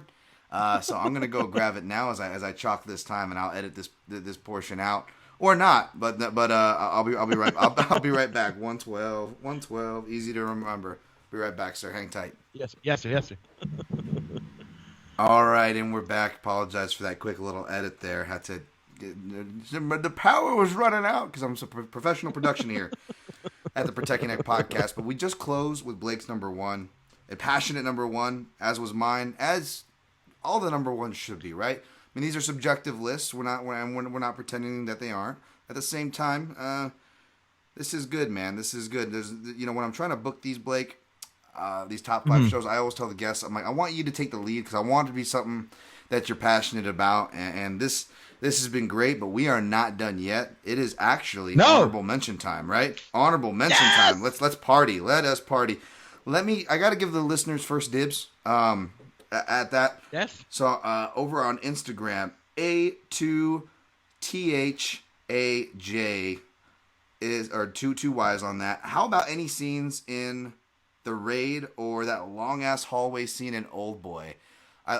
Yes. I love that he brought those up. I'll let you touch on those, especially the raids. I'm sure you're going to have some opinions on. But I just want to say something about Old Boy. I love that hammer scene that he's referring to in Old Boy. But if I was going to pick a one shot, again, back to my original criteria, you didn't have to stick to this. But to make it easier for me, I stuck to movies that were strictly martial arts movies or technically martial arts movies. So that's why I went with the Protector one shot over the Old Boy hammer scene. But don't get it twisted. I love that Old Boy hammer scene. And the Raid movies were awesome. The only thing I'll say about the Raid movies, and I'll pass the ball to you here, Blake, is that I saw that Mad Dog scene on top of most people's lists. I know martial arts heads that have it on their list as well, as far as that end scene on the Raid 1 where it's the 2-on-1 versus Mad Dog. And I love that scene. I ain't hating on it, but I have to split hairs on this list, and the reason why that one didn't make it on here, in case anyone's wondering, it's just because of pacing for me. Like, it was amazing. It was batshit crazy, but that fight scene is like the Black Hawk Down of fight scenes for me. And Black Hawk Down's an awesome war movie. I'm not saying that it's not, but for me, the knock that I give Black Hawk Down is there wasn't enough, or should I say, any downtime. You need a little downtime. You need a little pacing for artistic purposes. You don't have to do the realistic pacing like Bruce Lee and Chuck Norris did, which I gave props to, but you have to have some type of pacing, right? And that one had no pacing. It was just fucking nonstop bananas action, which is awesome. But if I'm splitting hairs here, I needed a little more than that for a top 5 list. Yeah, I've only seen certain fight scenes from The Raid. I've never fully seen The Raid. Okay. But the fight scenes I've seen are amazing, and it's gritty. It's gritty kung fu is what it reminds me of. Gritty, like super gritty martial arts. It is what it reminds me of. Like modern day, like we're still doing the old thing, but we love the brutality that Tony Jaa brings. Yep. And so what if we combine the old thing with like this new thing, and we made it this other thing? And that's what I've seen from the scenes of The Raid. Is just like, it's this next generation of making martial arts movies that like people can still enjoy, and still in 20, 30 years people will be like, God damn it, that was cheesy, but I still fucking love it. You know what I mean? It captures that spirit really well in the best modern way possible. There's just like a lot of the scenes that stick out that I've seen, though. It's like one dude versus like a video game scene where it's one dude versus 1,000 guys. You know what I mean? Like, well, the video game analogy is perfect. Like, you brought it up for the Protector. Like, that's especially with the Raid 1. I don't remember the Raid 2 as much because, again, Black Hawk Down analogy. You get a little too much action, not enough downtime. We forget who the characters are, what the hell the plot is. yes. So that becomes problematic. Granted that it shouldn't be too technical. It's a martial arts movie. But the first one, though, feels like a video game where the boss is at the top because it all takes place in one building. It's like this drug lord runs this projects building, and the police squad have to go in, and they get locked down. And the project lord goes on the manager to all the starving poor people going, if you want more money or a better place, you get more money for every police person you kill, and it's just this crazy thing. So The Raid is basically the new Judge Dredd. Have you seen the new Judge Dredd? No, I haven't. Had the dude. Okay, so that one came out in 2012, 13. Jeez, I'm so behind. Anyways, it's got the dude who was in he was in Lord of the Rings. He was actually in Doom. I forget his name off the top of my head, but he's been in both movies. And he played like the good guy in Doom that ends up killing The Rock. Spoiler alert. But he's in it, and he plays Judge Dredd. And it's basically that. They raid the building. The building is at the top of it is the chick who played what's her name from Game of Thrones. Who was the evil queen lady in Lord of Thrones? Yeah. I can't even think of her name. She fucked. She fucked her brother. The sister, brother fucker. We'll call her Queen Brother Fucker, and she's in the movie. She plays Ma, who is the main bad guy, not protagonist, antagonist. And it's same thing. Judge Dredd goes in there, tries to arrest some people. They lock down this huge fucking building that is full of fucking poor people. It's like a project building basically, because in Judge Dredd's worlds, like it's all this fucked up parts of town. And some of these places in town are big, huge, like what seems like 30, 40-story buildings, and it's one big apartment complex. And so basically she locks it down. Hey, if you kill this guy, you'll get all this money. You know what I mean? And so all these like randos just try to like fucking kill him, and he has to make it way from floor to floor until he gets to the top. So that's kind of what it reminds me of. They got some issues to take up with the Raid then, or the Raid has issues to take up with them. Dude, I'm so behind, Blake. I remember watching the original Judge Dredd when it came out in theaters, and Stallone. Yeah, and just all my friends just quoting to each other, Stallone, I am the law, I am the law. I am the law. It's over and over again. That one, and I knew you'd say that. Yeah, he said that's all he says the whole movie. I am the law. I knew you'd say that. That's all he says. That's all he says the whole fucking movie. Fucking Stallone's gonna eventually have to be subtitled, dude. They're gonna have to subtitle that guy. That's what he's just turned into. Oh man. All right. What else the fans got to say? Um, we'll knock off our honorable mentions here, and we'll get on out of here. Let me just start with one because it reminded me of your number one while you were talking about it as well. Because again, that was one that I thought about as far as Blake's number one. By the way, people, the end fight scene in Warrior. When I was thinking about like mixed martial arts centric fight scenes, right? Because it's still a small list, sadly. It's getting bigger, but which ones were the good ones? And I came across one that almost made the list if I was just judging on a criteria for like if we're just judging these for fight scenes, no nostalgic value, none of that stuff. This would probably be my number one in similar spirit to yours, which is Donnie Yen versus Colin Chu in a movie called Flashpoint. And I think it's like around like 10 years old, but it's awesome. It's one as far as choreography goes. Again, this is more maybe. I don't want to say the Michael Bay version because I hate Michael Bay and I would hate to disrespect this scene, but you made a great point earlier, right, Blake? As far as like, there's a couple ways you could do the mixed martial arts as far as right now that we've seen it choreographed. This is a little more of the flashy bits of it, but they do really great. I mean, there's wrist control, feet on the hips on the guard, pushing away, arm locks, real scrambles, elbows, clinch, dirty boxing, mixed with some pretty practical kung fu because it's not a martial arts movie as well. It's a crime movie. It's like these two special forces guys, I think, pretty much, and which one of them is played by Donnie Yen, the other Colin Chu, and they go at it. They throw their guns down at a certain point, and then they just go at it and have this brutal mixed fight. And Donnie Yen's pretty cool, man. I mean, you see him on the scene early in Once Upon a Time in China 2 in the early 90s with Jet Li, and he does kung fu very well. He's really good with weaponry, hand to hand. But Donnie Yen, I'm not as familiar with him, Blake, but I think this guy really loves himself some MMA because he always incorporates a lot of MMA-esque or realism into his fight scenes. And you really can't, again, I'm not a Donnie Yen head. I've only seen a quarter of his work probably because the guy's done so much, but you cannot find a bad fight scene from Donnie Yen pretty much. Even in like when he was in Blade 2. A lot of people forget. Oh shit, yeah, Blade 2, that's right. Dude, I revisited a Blade the other day too. I haven't seen any of those movies in forever. Don't worry, the first two are like are fun to watch, and the third one you're like, God damn it! By the third one you're like, I made it this far, like for real. But Donnie Yen is in the second one. He's part of this like secret like anti whatever force that's trying to hunt down this new type of vampire. And you're like, God damn it, Donnie Yen, look at you, huh? Look at you in all your glory. He ends up turning into one of those things, but you see him fight for a little bit. You're like, okay. Yeah, they give him some shine. Blake, these ones almost made my list too. Go ahead.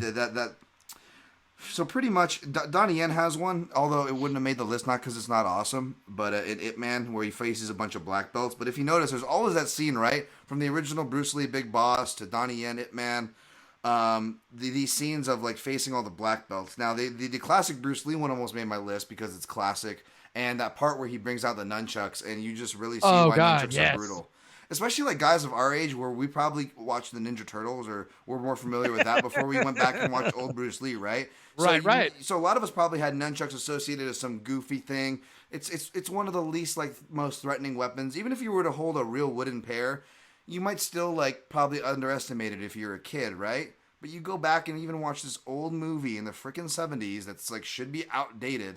And it's pretty goddamn brutal. I mean, Bruce Lee's also attacking their legs and their shins and like doing like leg kick versions with the nunchucks. Like it's sick.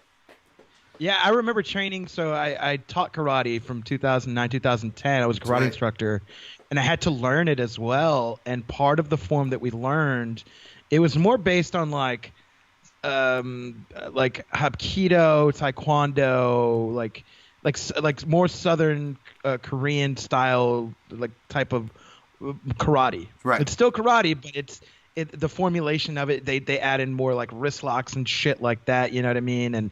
And little like it's more for self-defense purposes, quote unquote. But part of what you learn when you graduate your belt levels is nunchuck work. And yeah, when you're practicing with those motherfuckers, and you swing them hard enough, and sometimes you hit the inside of your leg or your fucking back in that right way, or sometimes you hit your nuts. Like, you realize this shit is – I was just doing this like 40% to get my fucking movements down, right? But like if this shit landed – and these are padded nunchucks you train with. this shit was like real. Like, god damn. Like, you watch those movies and like you don't think about how hard like somebody who's swinging them know like the power that could be behind it. But like you're like, you fucking some people up. Like one of those stuntmen actually went home with a black eye that day for sure. You know what I'm saying? Oh, totally, man. Like part of my arsenal here, if I can call it that. I've got some old school Okinawan wooden ones, and I busted them out like when I was like setting up the house, and I'm like, man, I haven't used these things in forever. But I used to always practice with the padded ones, right? So I'm thinking like I could go rusty over a decade without touching it. I'm just gonna pull out wood ones and be okay. Oh man, I fucked myself up, dude. but that's a classic scene for the nunchucks and for the black belts. But you know, one of my favorite scenes, what probably beats it, if you take the classic aspect out of it, is did you ever see Kiss of the Dragon with Jet Li? Yes, I love that movie. I love it. It's great because this one, the setup is great. Most of them, it's like whether it's Donnie Yen or Bruce Lee, it's you killed my master, you killed my friend, I'm here to get revenge. It was a premeditated ass whooping, right? It was premeditated. Jet Li, I mean, it's premeditated because he's trying to save his friend or his friend's daughter, Bridget Fonda or whatever. He's running from bad guys at a certain point, and it's like, oh shit, they're coming from which way? Oh crap, there's an escape door. Let me go through this. And he goes to the escape door, closes it, and you see him take an exhale of relief. Ah, I escaped. But then he turns around, and all of a sudden there's like a whole army of black belts in the middle of class that are already warmed up. And then not only that, it's a great scene because they turn around and look at him. But as they all, like without even like a command from their instructor or anything cheesy like that, they just go, okay, it's on. It's like this unspoken vibe. But as they all turn to him, Blake, their arms are crossed like this. They're standing in their gis and black belts. But they all had pretty much a Filipino eskrima sticks. All of a sudden, so they slowly draw out of their grasp. They were holding them the whole time as if they were ready. But it's like the ultimate fucked up coincidence because they weren't, and this crazy battle engages. And there's this point where like three guys are attacking Jet Li at once with sticks, and Jet Li has a stick in each hand, and he's just going. It's just it's so sick, and it leads right into this really epic battle with these two twins, a small one that's really athletic and a really giant lurchy guy. Yes, the Taekwondo twins. Yeah, they were executing people all movie, and it leads right into that fight scene. That's just a fun movie, man. It is one of the, like, you know what? When I remember that movie came out, I love the movie so much. Do you remember they had a video game, PlayStation 2? What? Kiss of the Dragon. I remember playing it, and you could be Jet Li in it, I think. Whoa. Or it might have been, I thought it was Kiss of the Dragon, but it might have just been a Jet Li fighting video game where maybe it's that, but it was very reminiscent of, like, they put in a lot of elements from like Kiss of the Dragon in there. I felt it might have just been a Jet Li video game, but yes, you could do like some shit, and like I love that movie. I love everything from the hotel scene in the beginning, when he kicks the fucking pool ball into the dude's head, everything from that to where he actually, I remember, I think I had the movie on DVD and I watched the commentary of it. And this is not on my honorable mentions list, so I'm not giving my list away, but it's more to touch on your point. There's a scene in there where he fights a black kickboxer dude. Yes. And that scene, actually, they said that dude is actually a real kickboxer in real life, the black dude, and they filmed the scene and they had to shoot it from different angles because they were fighting too fast. They actually they slowed it down in the movie. Like it's like 0.2%, 0.3% slowed down because they were fighting too fast. They had to ask them to slow down the movements. I love that too because it's got one of my favorite, like, this is like the last era of hip hop that I was really into. And you got NERD playing in the background. Yeah. Oh, it's great. Great music video too, by the way. I'm an outlaw. Yeah. And I was bumping that song so hard, and especially because that fight scene, it just made it that much better. That scene is going on. Rockstar by NERD is playing in the background, or not Rockstar, but Lap Dance. That's the one. And there's this scene, the iconic scene of that fight scene. You know you're watching the right fight scene when you see the dude and he punches it's like the wooden pillar, and then it kind of like cracks. It doesn't break all the way, but it cracks. And you see he removes, and his hand's cut up, and he's got splinters in his knuckles, and all he does is take out the splinters, and he goes back to fucking fighting Jet Li. This is insane. It's fucking it's a great low key. It's one of the best like modern like trying to make Jet Li commercial because that came out right before Romeo Must Die. Like came out in that whole era, the Romeo Must Die, Exit Wounds type era. You know what I mean? But go ahead with the rest of your list. I needed to add on to that, man. Oh no, please interrupt me, man. Shoot your list. I only got a couple more, but the last one, as far as honorable mentions, that almost made my list, especially because not being PC, like because it's a great fight, but I did also want to get some ladies on here. You do think about that, you know, like it was you know, especially going back from the early days. You don't see ladies a lot. They don't start coming into the picture until maybe the 90s. You know what I'm saying? And the Ziyi Yang versus Michelle Yeoh fight scene in Crouching Tiger, Hidden Dragon is just amazing. Oh, they run through all the fucking weapons in that house. Dude, that was so fun. Yeah, because like everyone, you realize like to set the movie up. Like if you've seen the movie, spoiler alert, the fucking movie happened 20 years ago, basically. Right. One of the best, like just kind of movies in general. It just happens to be a great Chinese movie because it's got the subtitles right and everything that has martial arts and not necessarily a martial arts movie that's Chinese. You know what I mean? Yeah, like totally. It's so phenomenally done. And this scene in particular where Michelle Yeoh realizes that like she's got the fucking she's got what the kids call the juice, right? That's her, right? The Michelle Yeoh, she's the one with stole the sword. Oh no, Michelle Yeoh's the older. She's the older lady. Yeah. Ziyi Yang is the one that has the juice. Yeah. Ziyi Yang. Yep. That's it. She was in fucking Rush Hour 2 and shit like that. Yep. So she's got the juice now. You know what I'm saying? She stole the sword, and she does not realize it's like power.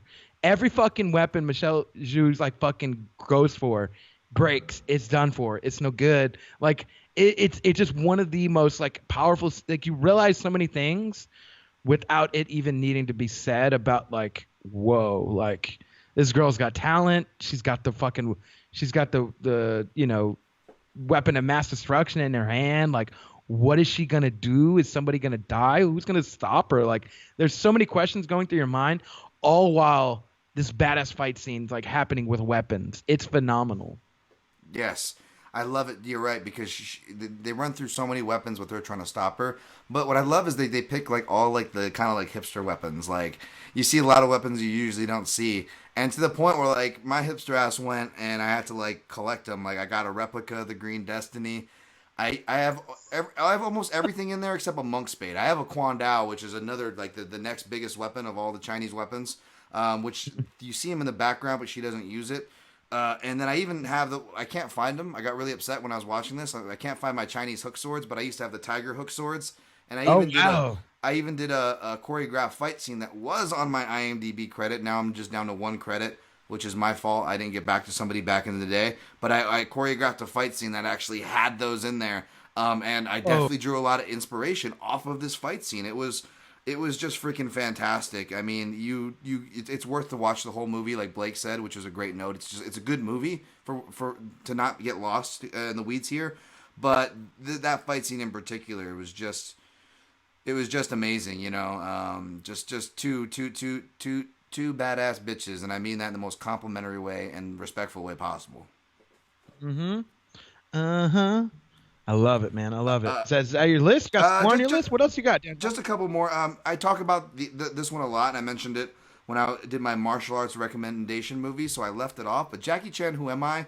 The rooftop scene, he essentially fights... Oh, God, yeah. Remember that? And he fights the hand specialist, where it's just hands. Then he fights the super long, flexible guy, where it's just kicks. And then they get frustrated, timing each other, trying to beat Jackie, that they say F it, and they both go at him at the same time. But that's just a good Jackie Chan movie. It's got a good plot. It's got some of his best stunt work when while Jackie's still doing all of his own stunts, and it's super creative. Like he literally jumps into like a wrapped up hose, like Die Hard. Die Hard, how he jumps off the building. Like Jackie Chan does that, except he steps like a cartoon into the pre-wrapped and rolled and coiled hose. He pulls it up to his waist, and then he jumps off the roof of like a at least 6-story building, and he goes vertical and allows himself to be unraveled with the hose, which they measured just right to let him down perfectly at the very end. I'm like, there's that kind of stunts in here, folks. It's a great movie. And then the last couple that just are on here, I talk about Yuen Biao a lot. when I talked about Dragons Forever, Yen Biao was also in Meals on Wheels. But Yen Biao, if you're a fan of his, go back and watch The Prodigal Son. The end fight scene there is really good. Snake and Crane Arts of Shaolin's, the opening, it has no bearing on the movie. It's just Jackie Chan using one of my favorite weapons, a tonfa, which is those old police clubs, and a broadsword. Okay. And he faces off against two dudes with spears. So they're essentially like both guys are jabbing his head with spears at the same time, and Jackie Chan's doing like boxing head movement, except instead of punches, they're sharp fucking spears. It is insane. And lastly, speaking of tonfa and police sticks, this one, again, it's one of those double titles. I think it's called Enforcer in America, but I knew it as My Father is a Hero. Not My Father the Hero, My Father is a Hero with Jet Li. It's the end fight scene. It's fucking awesome. You got Jet Li with the tonfa fighting a bunch of other guys with tonfas. It's amazing. That kind of evolves into the bad guy scene where he fights a bad guy. I don't have his name, but this guy is really badass. He's using coats. He's using stunts.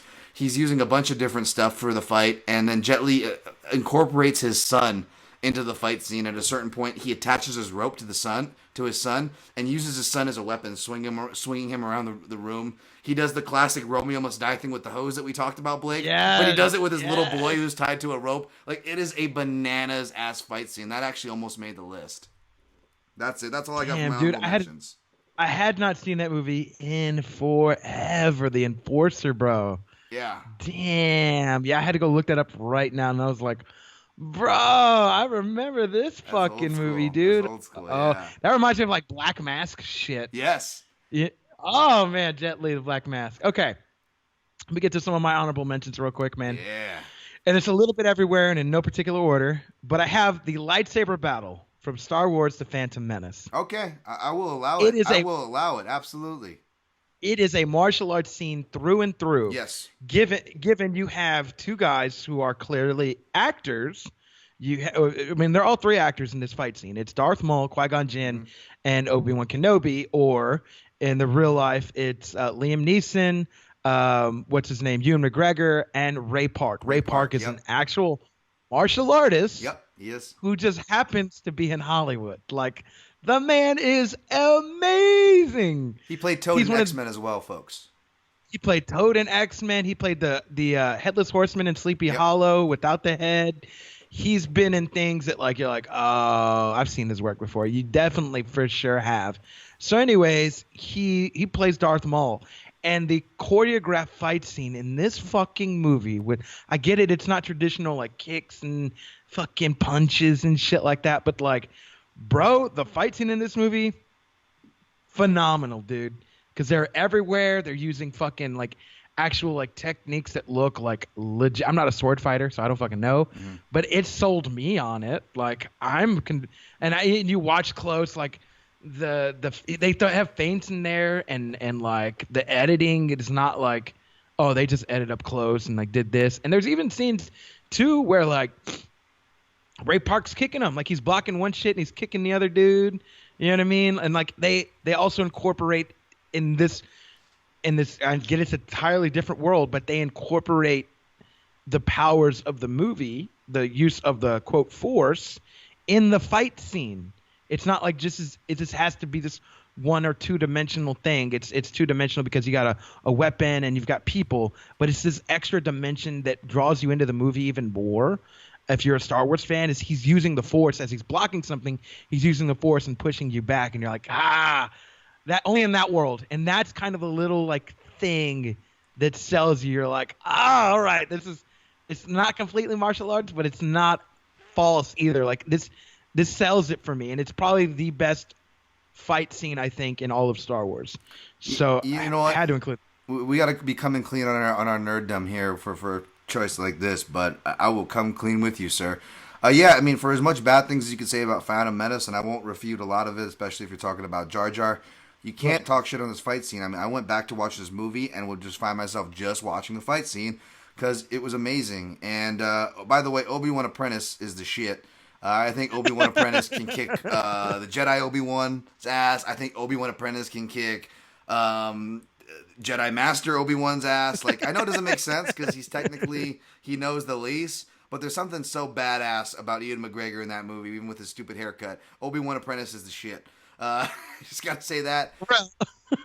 No, but honestly though, the dichotomy. I mean, George Lucas, I don't want to say stole, like angry or whatever, but I mean he took a lot from the Jedi as far as the dogma of the samurai and Jedi. It's very similar. When I went over to China, I'm training the Shaolin Temple. I'm getting myself pumped because this is still in the days where we're burning CDs, Blake, and on my CD mix. I had you bet your ass I had John Williams' Duel of the Fates on there to help get me pumped up, bro. Yes. You know, I feel like a mannequin in episode 2, riding out to go find his mom, going out to some fucking third world country to go do my test. I'm like, yeah, getting ready, baby, Jedi mode. Because obviously that shit's ridiculous, the force push and stuff that you were referencing. But even though that's not martial arts per se, that's still part of martial arts lore. I mean, people can't fly either, like we were talking about at the top of the show, right? But that doesn't hinge the genre. That doesn't affect our list. We had flying stuff on our list. And this is kind of another extension of that. You know, of course they talk about the chi. And I saw those monk shows in person. You know, they weren't force pushing each other. It was a little more realistic version where they would focus and take damage and show like the power of the mind over the body, you know, like they would let us feel the swords, that they were sharp. They would cut watermelons in front of us, and then they would go and chop a dude's neck, and the guy's neck wouldn't cut, and we're like, what the fuck? Like, you know what I'm saying? So say what you will about that stuff. I'm not saying you can believe it, buy or sell it, like it or hate it. The point is, there are ties to martial arts. For people say, what, Star Wars? How is that No, there's actually some legitimate ties there, aside from just what was, movie aside, a badass fight scene. Yes, and there's two things I'll touch on. Is, again, I talked about feints and stuff, and it happens a lot in this movie. One of the biggest selling points in the part is where it's Darth Maul, and he's eyeing Qui-Gon, and he's eyeing fucking Obi-Wan, and Qui-Gon goes in for a feint, and really Obi-Wan attacks next. Yeah, I love that part. Yes, yeah. That's realistic. Like, you guys have trained with each other. You know that all you are is extensions of trying to eliminate the threat. And that would. Oh, sorry. I was gonna say, if you're in a gunfight, if you're in like a fist fight, you would do some shit like that where you're like, I've trained with this person so much, they know if we're in a gunfight, we've got one person shooting at us. I might go be a decoy like real quick, and while the other person gets up and is able to see what they're doing and try to shoot their way. It's the same fucking thing. And like that, and also the music in this fight scene, that you know what I mean? Like, no, totally. It just adds to this fight scene. All the elements of this just add to the fight scene. It's phenomenal. And that's true. I mean, it's like, I wonder how much on purpose and how much on accident they have to do it, because like the action's punctuating the music. Like it's like dun dun dun dun dun dun dun dun, right? And they're hitting. And I say that because I just posted this video that I found on Vimeo that I got edited back in 2011. It's of a grappling tournament. And I use a song that's used a lot now for intros, right? Which was the old Ted Nugent Stranglehold, right? And I remember being so stoked because if you go back and watch the video, I mean, a lot of it's on purpose, because as soon as I saw that it was within striking distance, you can kind of make a tweak here or a tweak there. But largely, I mean, it's got to be either pre-planned, I imagine. I'm not a professional video maker here, folks. Or it's got to be partially in the cards. And I remember being so stoked that like I was able to like get certain action to match the music. Like I forget what the words is, something a bitch now, baby. But like when he punctuates, I was able to get action to happen then, and I'm like, I felt so accomplished. So now I have an appreciation for that. And like what you said, even the music, like being able to line up that kind of grand scale of action to music in mind as well. Man, it was a well done scene. Yeah, it was. Shout out to the editors for that, because they had to have had the music, and I remember they said that John Williams would have the scenes playing for the when he was orchestrating. Oh, so okay. They would have the scenes playing, and they would orchestrate with that energy and that vibe. And it's obviously the editor's job at the end of the day to take that energy and to take the scenes that provided the energy and be like, let's fucking put it all together. So.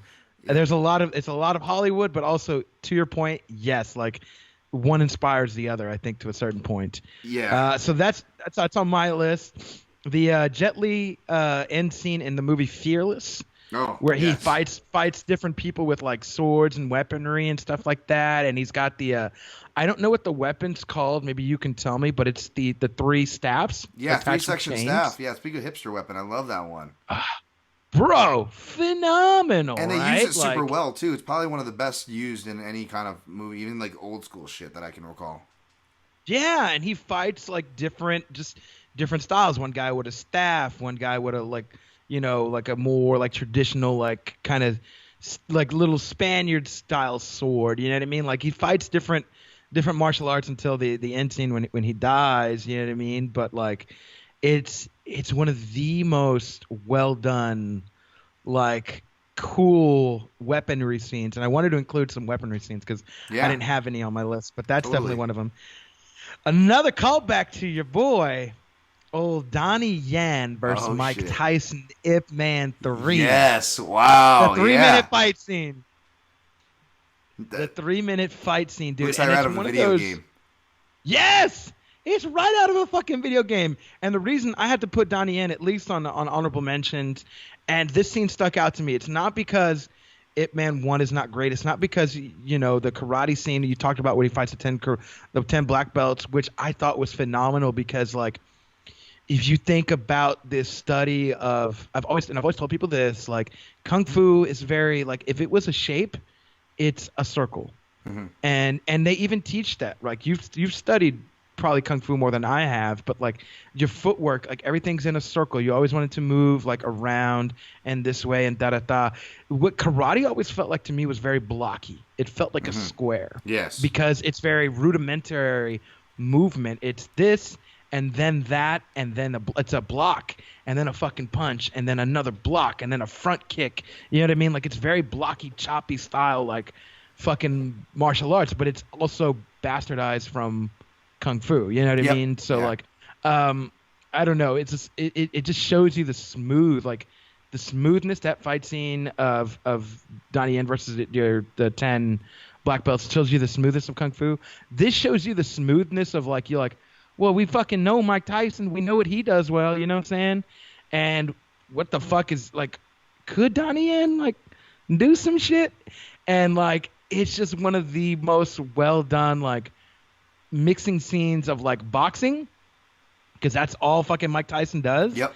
Using him not in a non-realistic way. Like if Yeah. that fight scene like literally played out that way, like in real life, like I could see that playing out like that way in real life. Yeah. Dude. Oh, dude. I don't know another way to say that. No, totally. And let me just add what like Donnie Yen's a chameleon, man. It's what I love too. It's like he can just like cause not even just kung fu. Like it's Wing Chun is the character that he's playing. Is a real historical person, right? Obviously, they take a lot of liberties in the Ip Man, but it's a real historical figure for whatever that's worth, folks. And that figure specialized in Wing Chun, which is where Bruce Lee came from. Obviously, Bruce Lee made his own martial art, Jeet Kune Do, which he popularized. But rumor was, like, Donnie Yen, for his martial arts experience, he really wasn't a Wing Chun guy. And, like, I've heard Wing Chun people weigh in and, like, how impressive, like, it was. And which is why, again, with that Flashpoint reference as far as MMA fighting goes, I was super impressed there because that's even a whole extension of another realm. That's like a third cousin from Kung Fu, you know, if we're talking about mixed martial arts. So this dude's like a goddamn chameleon. So he definitely deserves honorable mentions on both our lists. Oh, for sure. And that fight scene just goes so well because you even have like you don't have Mike Tyson. Like it's the realism of like Mike Tyson. Like he's not doing anything more than boxing except for a few scenes. He kind of I think he throws like a little like low kick here and there, kind of like it's kind of shitty and it's kind of less than memorable. But it happened, and you're like, it could happen. Like, okay, he could kick a dude like while he's on the ground. Like, okay, it's a street fight. It's not a fucking. He's not boxing anymore. But the scenes where he is boxing and he's fucking dipping and fucking just like, like throwing the uppercuts and the fucking hooks, you're like, oh yeah, that makes sense. Donnie Yen's flying across the room. Oh yeah, that makes sense. Yep.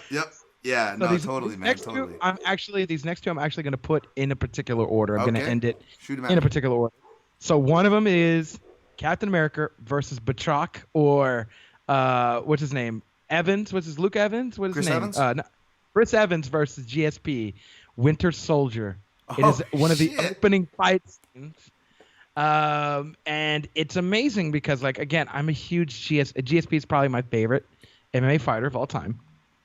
And you finally get to see him on the big screen. And Yeah, I think that's a large reason why this fight scene made like my honorable mention is because too you get to see a lot of dude, there is a sequence of this fight where you see GSP throw the low kick flying Superman punch sequence. And if all it's all I got to if the movie cut off then I would have been yep, fucking just exactly. happy because he's clearing like it clearly shows like the clearing of distance and how well it like you throwing something to set up clearing the distance means in a fight sequence like that when you're fighting somebody who in the movie is like a kind of like a superhuman.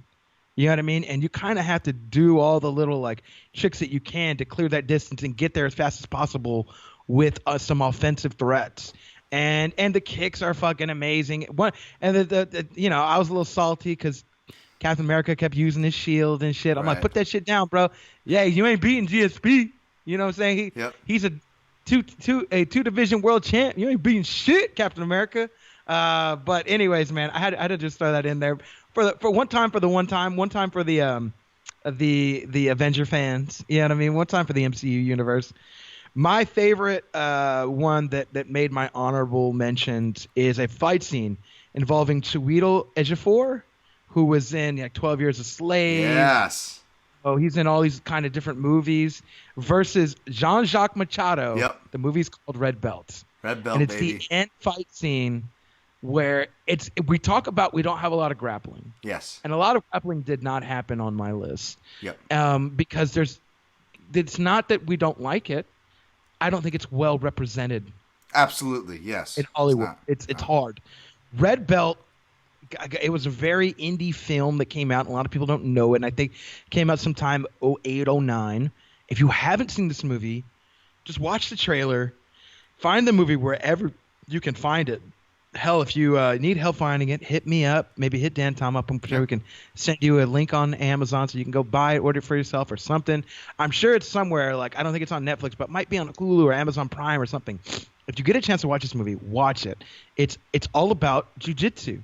Before jiu-jitsu was like popping, before MMA was popping, like it's all about the struggles of kind of like a jiu-jitsu teacher who's just like some real shit happened to him and he's just trying to make it in the world and he kind of gets kind of done dirty by like higher class society and Tim Allen's in it. Tim Allen, that's right. It's great. It's just a fucking great movie. But this end fight scene it's all grappling based. Yep. It's all grappling based, and it goes from standing to it shows you the elements of like when you take jiu-jitsu class right and you got to obviously stand up and you're trying to jockey for position and you're trying to like grab something of somebody, you know what I mean? It plays that whole note. It goes to the ground, like the actual flips, the actual like throws and tosses, they look real. The mount, like the placement of the feet, the placement of the hand, everything looks so fucking real in this grappling scene, dude. And it's Jean-Jacques Machado. You think he's gonna be fucking Jean-Jacques. He's gonna be in a movie. That was I loved it, Gonna man. allow that. No. Yeah. I'm glad you mentioned this one. I mentioned this one on my chat as far as like martial arts movies because it's the most realistic one toward MMA. It's based around like an early MMA event. But I'm slapping myself for not even writing it on my list, or that fight scene in particular. Because, it represents grappling so well. And obviously, Machado made sure he was a technical director of sorts. I think he even has a credit on that. And by the way, it's like it's a legit director. It's not only that, like a legit writer, like a playwright, David Mamet, who's a legendary playwright. And he also did movies like Glengarry, Glen Ross, like real strong acting base. Like actors who are actors want to work with this guy. And this guy chose to do a martial arts movie. And what's great about it is it's essentially like, it's got its own side story that Blake touched on, which is perfect and great. But also like another way to look at it, it's like UFC 1, except imagine if all the political ties in the background were working against the Gracie families and Hoist Gracie as opposed to working for them. Not shitting on the Gracies or UFC 1, by the way, but let's be real without getting into the history for another show. there was a lot of politics geared. It was designed to show off Gracie Jiu-Jitsu, but this movie's essentially, it's great if you're a Jiu-Jitsu fan because they've got like Helio Gracie characters and they've got like real representations of people who are real figures. Like they're giving you nods if you're a hardcore. You will get plenty of nods here, okay? And it's great because it's like almost like a real jiu-jitsu story without any of the politics from either side of it. You know, if anything, the politics were working against this guy, and you watch him work uphill. It's a fantastic movie. Oh, it's so fucking well done. It's so good. The fight scenes are so real. Like everything's just so real, and you can't like if you're a martial arts fan, like this was actually going to be. I was going to have when we originally made this list. And it was going to be just martial art movies. It was going to be this one and Warrior, and I didn't know which one I wanted to make. Damn, that's first. Yeah, man. You know what? Yeah, I got a lot of blind spots on here. There's a lot of things I need to watch. There's a lot of things I need to go back and watch for sure. So, man, this was awesome. I hope you got the same out of it, and hopefully the listeners of the show definitely got some reference points, right? Yes. No, I listen. If anything, we gave everybody a badass list to watch during the quarantine. How about that? There we go. Exactly. Yeah, I'll probably go back and post on Twitter just for fun a list of the movies that are discussed, and hopefully that'll hook people in who haven't already listened already. But if you're watching this on YouTube, thank you as I give you a wave. If you're subscribing on iTunes, thank you as well. Subscribing, sharing, ratings and reviews, thumbs up, whatever the metrics are, they're appreciated, they're felt.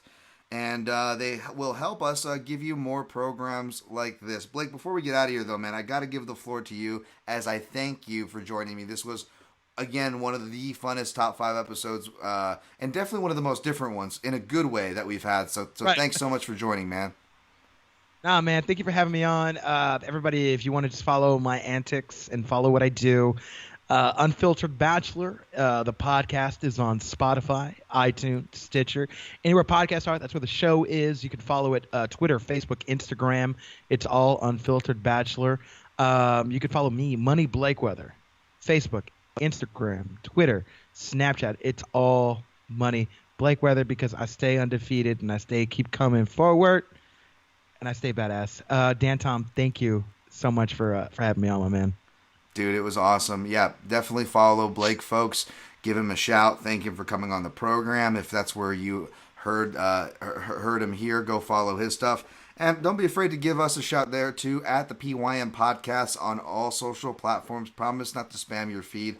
It's felt. Of course, the show is hosted at mixedmartialanalyst.com, where you can find all these shows archived, as well as banners on the right-hand side for On It, Amazon. I know we're all using those in these weird times right now. You click through those links. It doesn't charge you any extra. Get whatever you need to get to survive. Kicks a small percentage of your sale back to help keep this show afloat. Hopefully by next week we'll have some backdrops and some other things. I'm working on it, folks. I'm a noob. I'm working on it. We're gonna get better at this. So thank you guys for joining the ride. Thanks again, Blake. And until next time, protect your neck.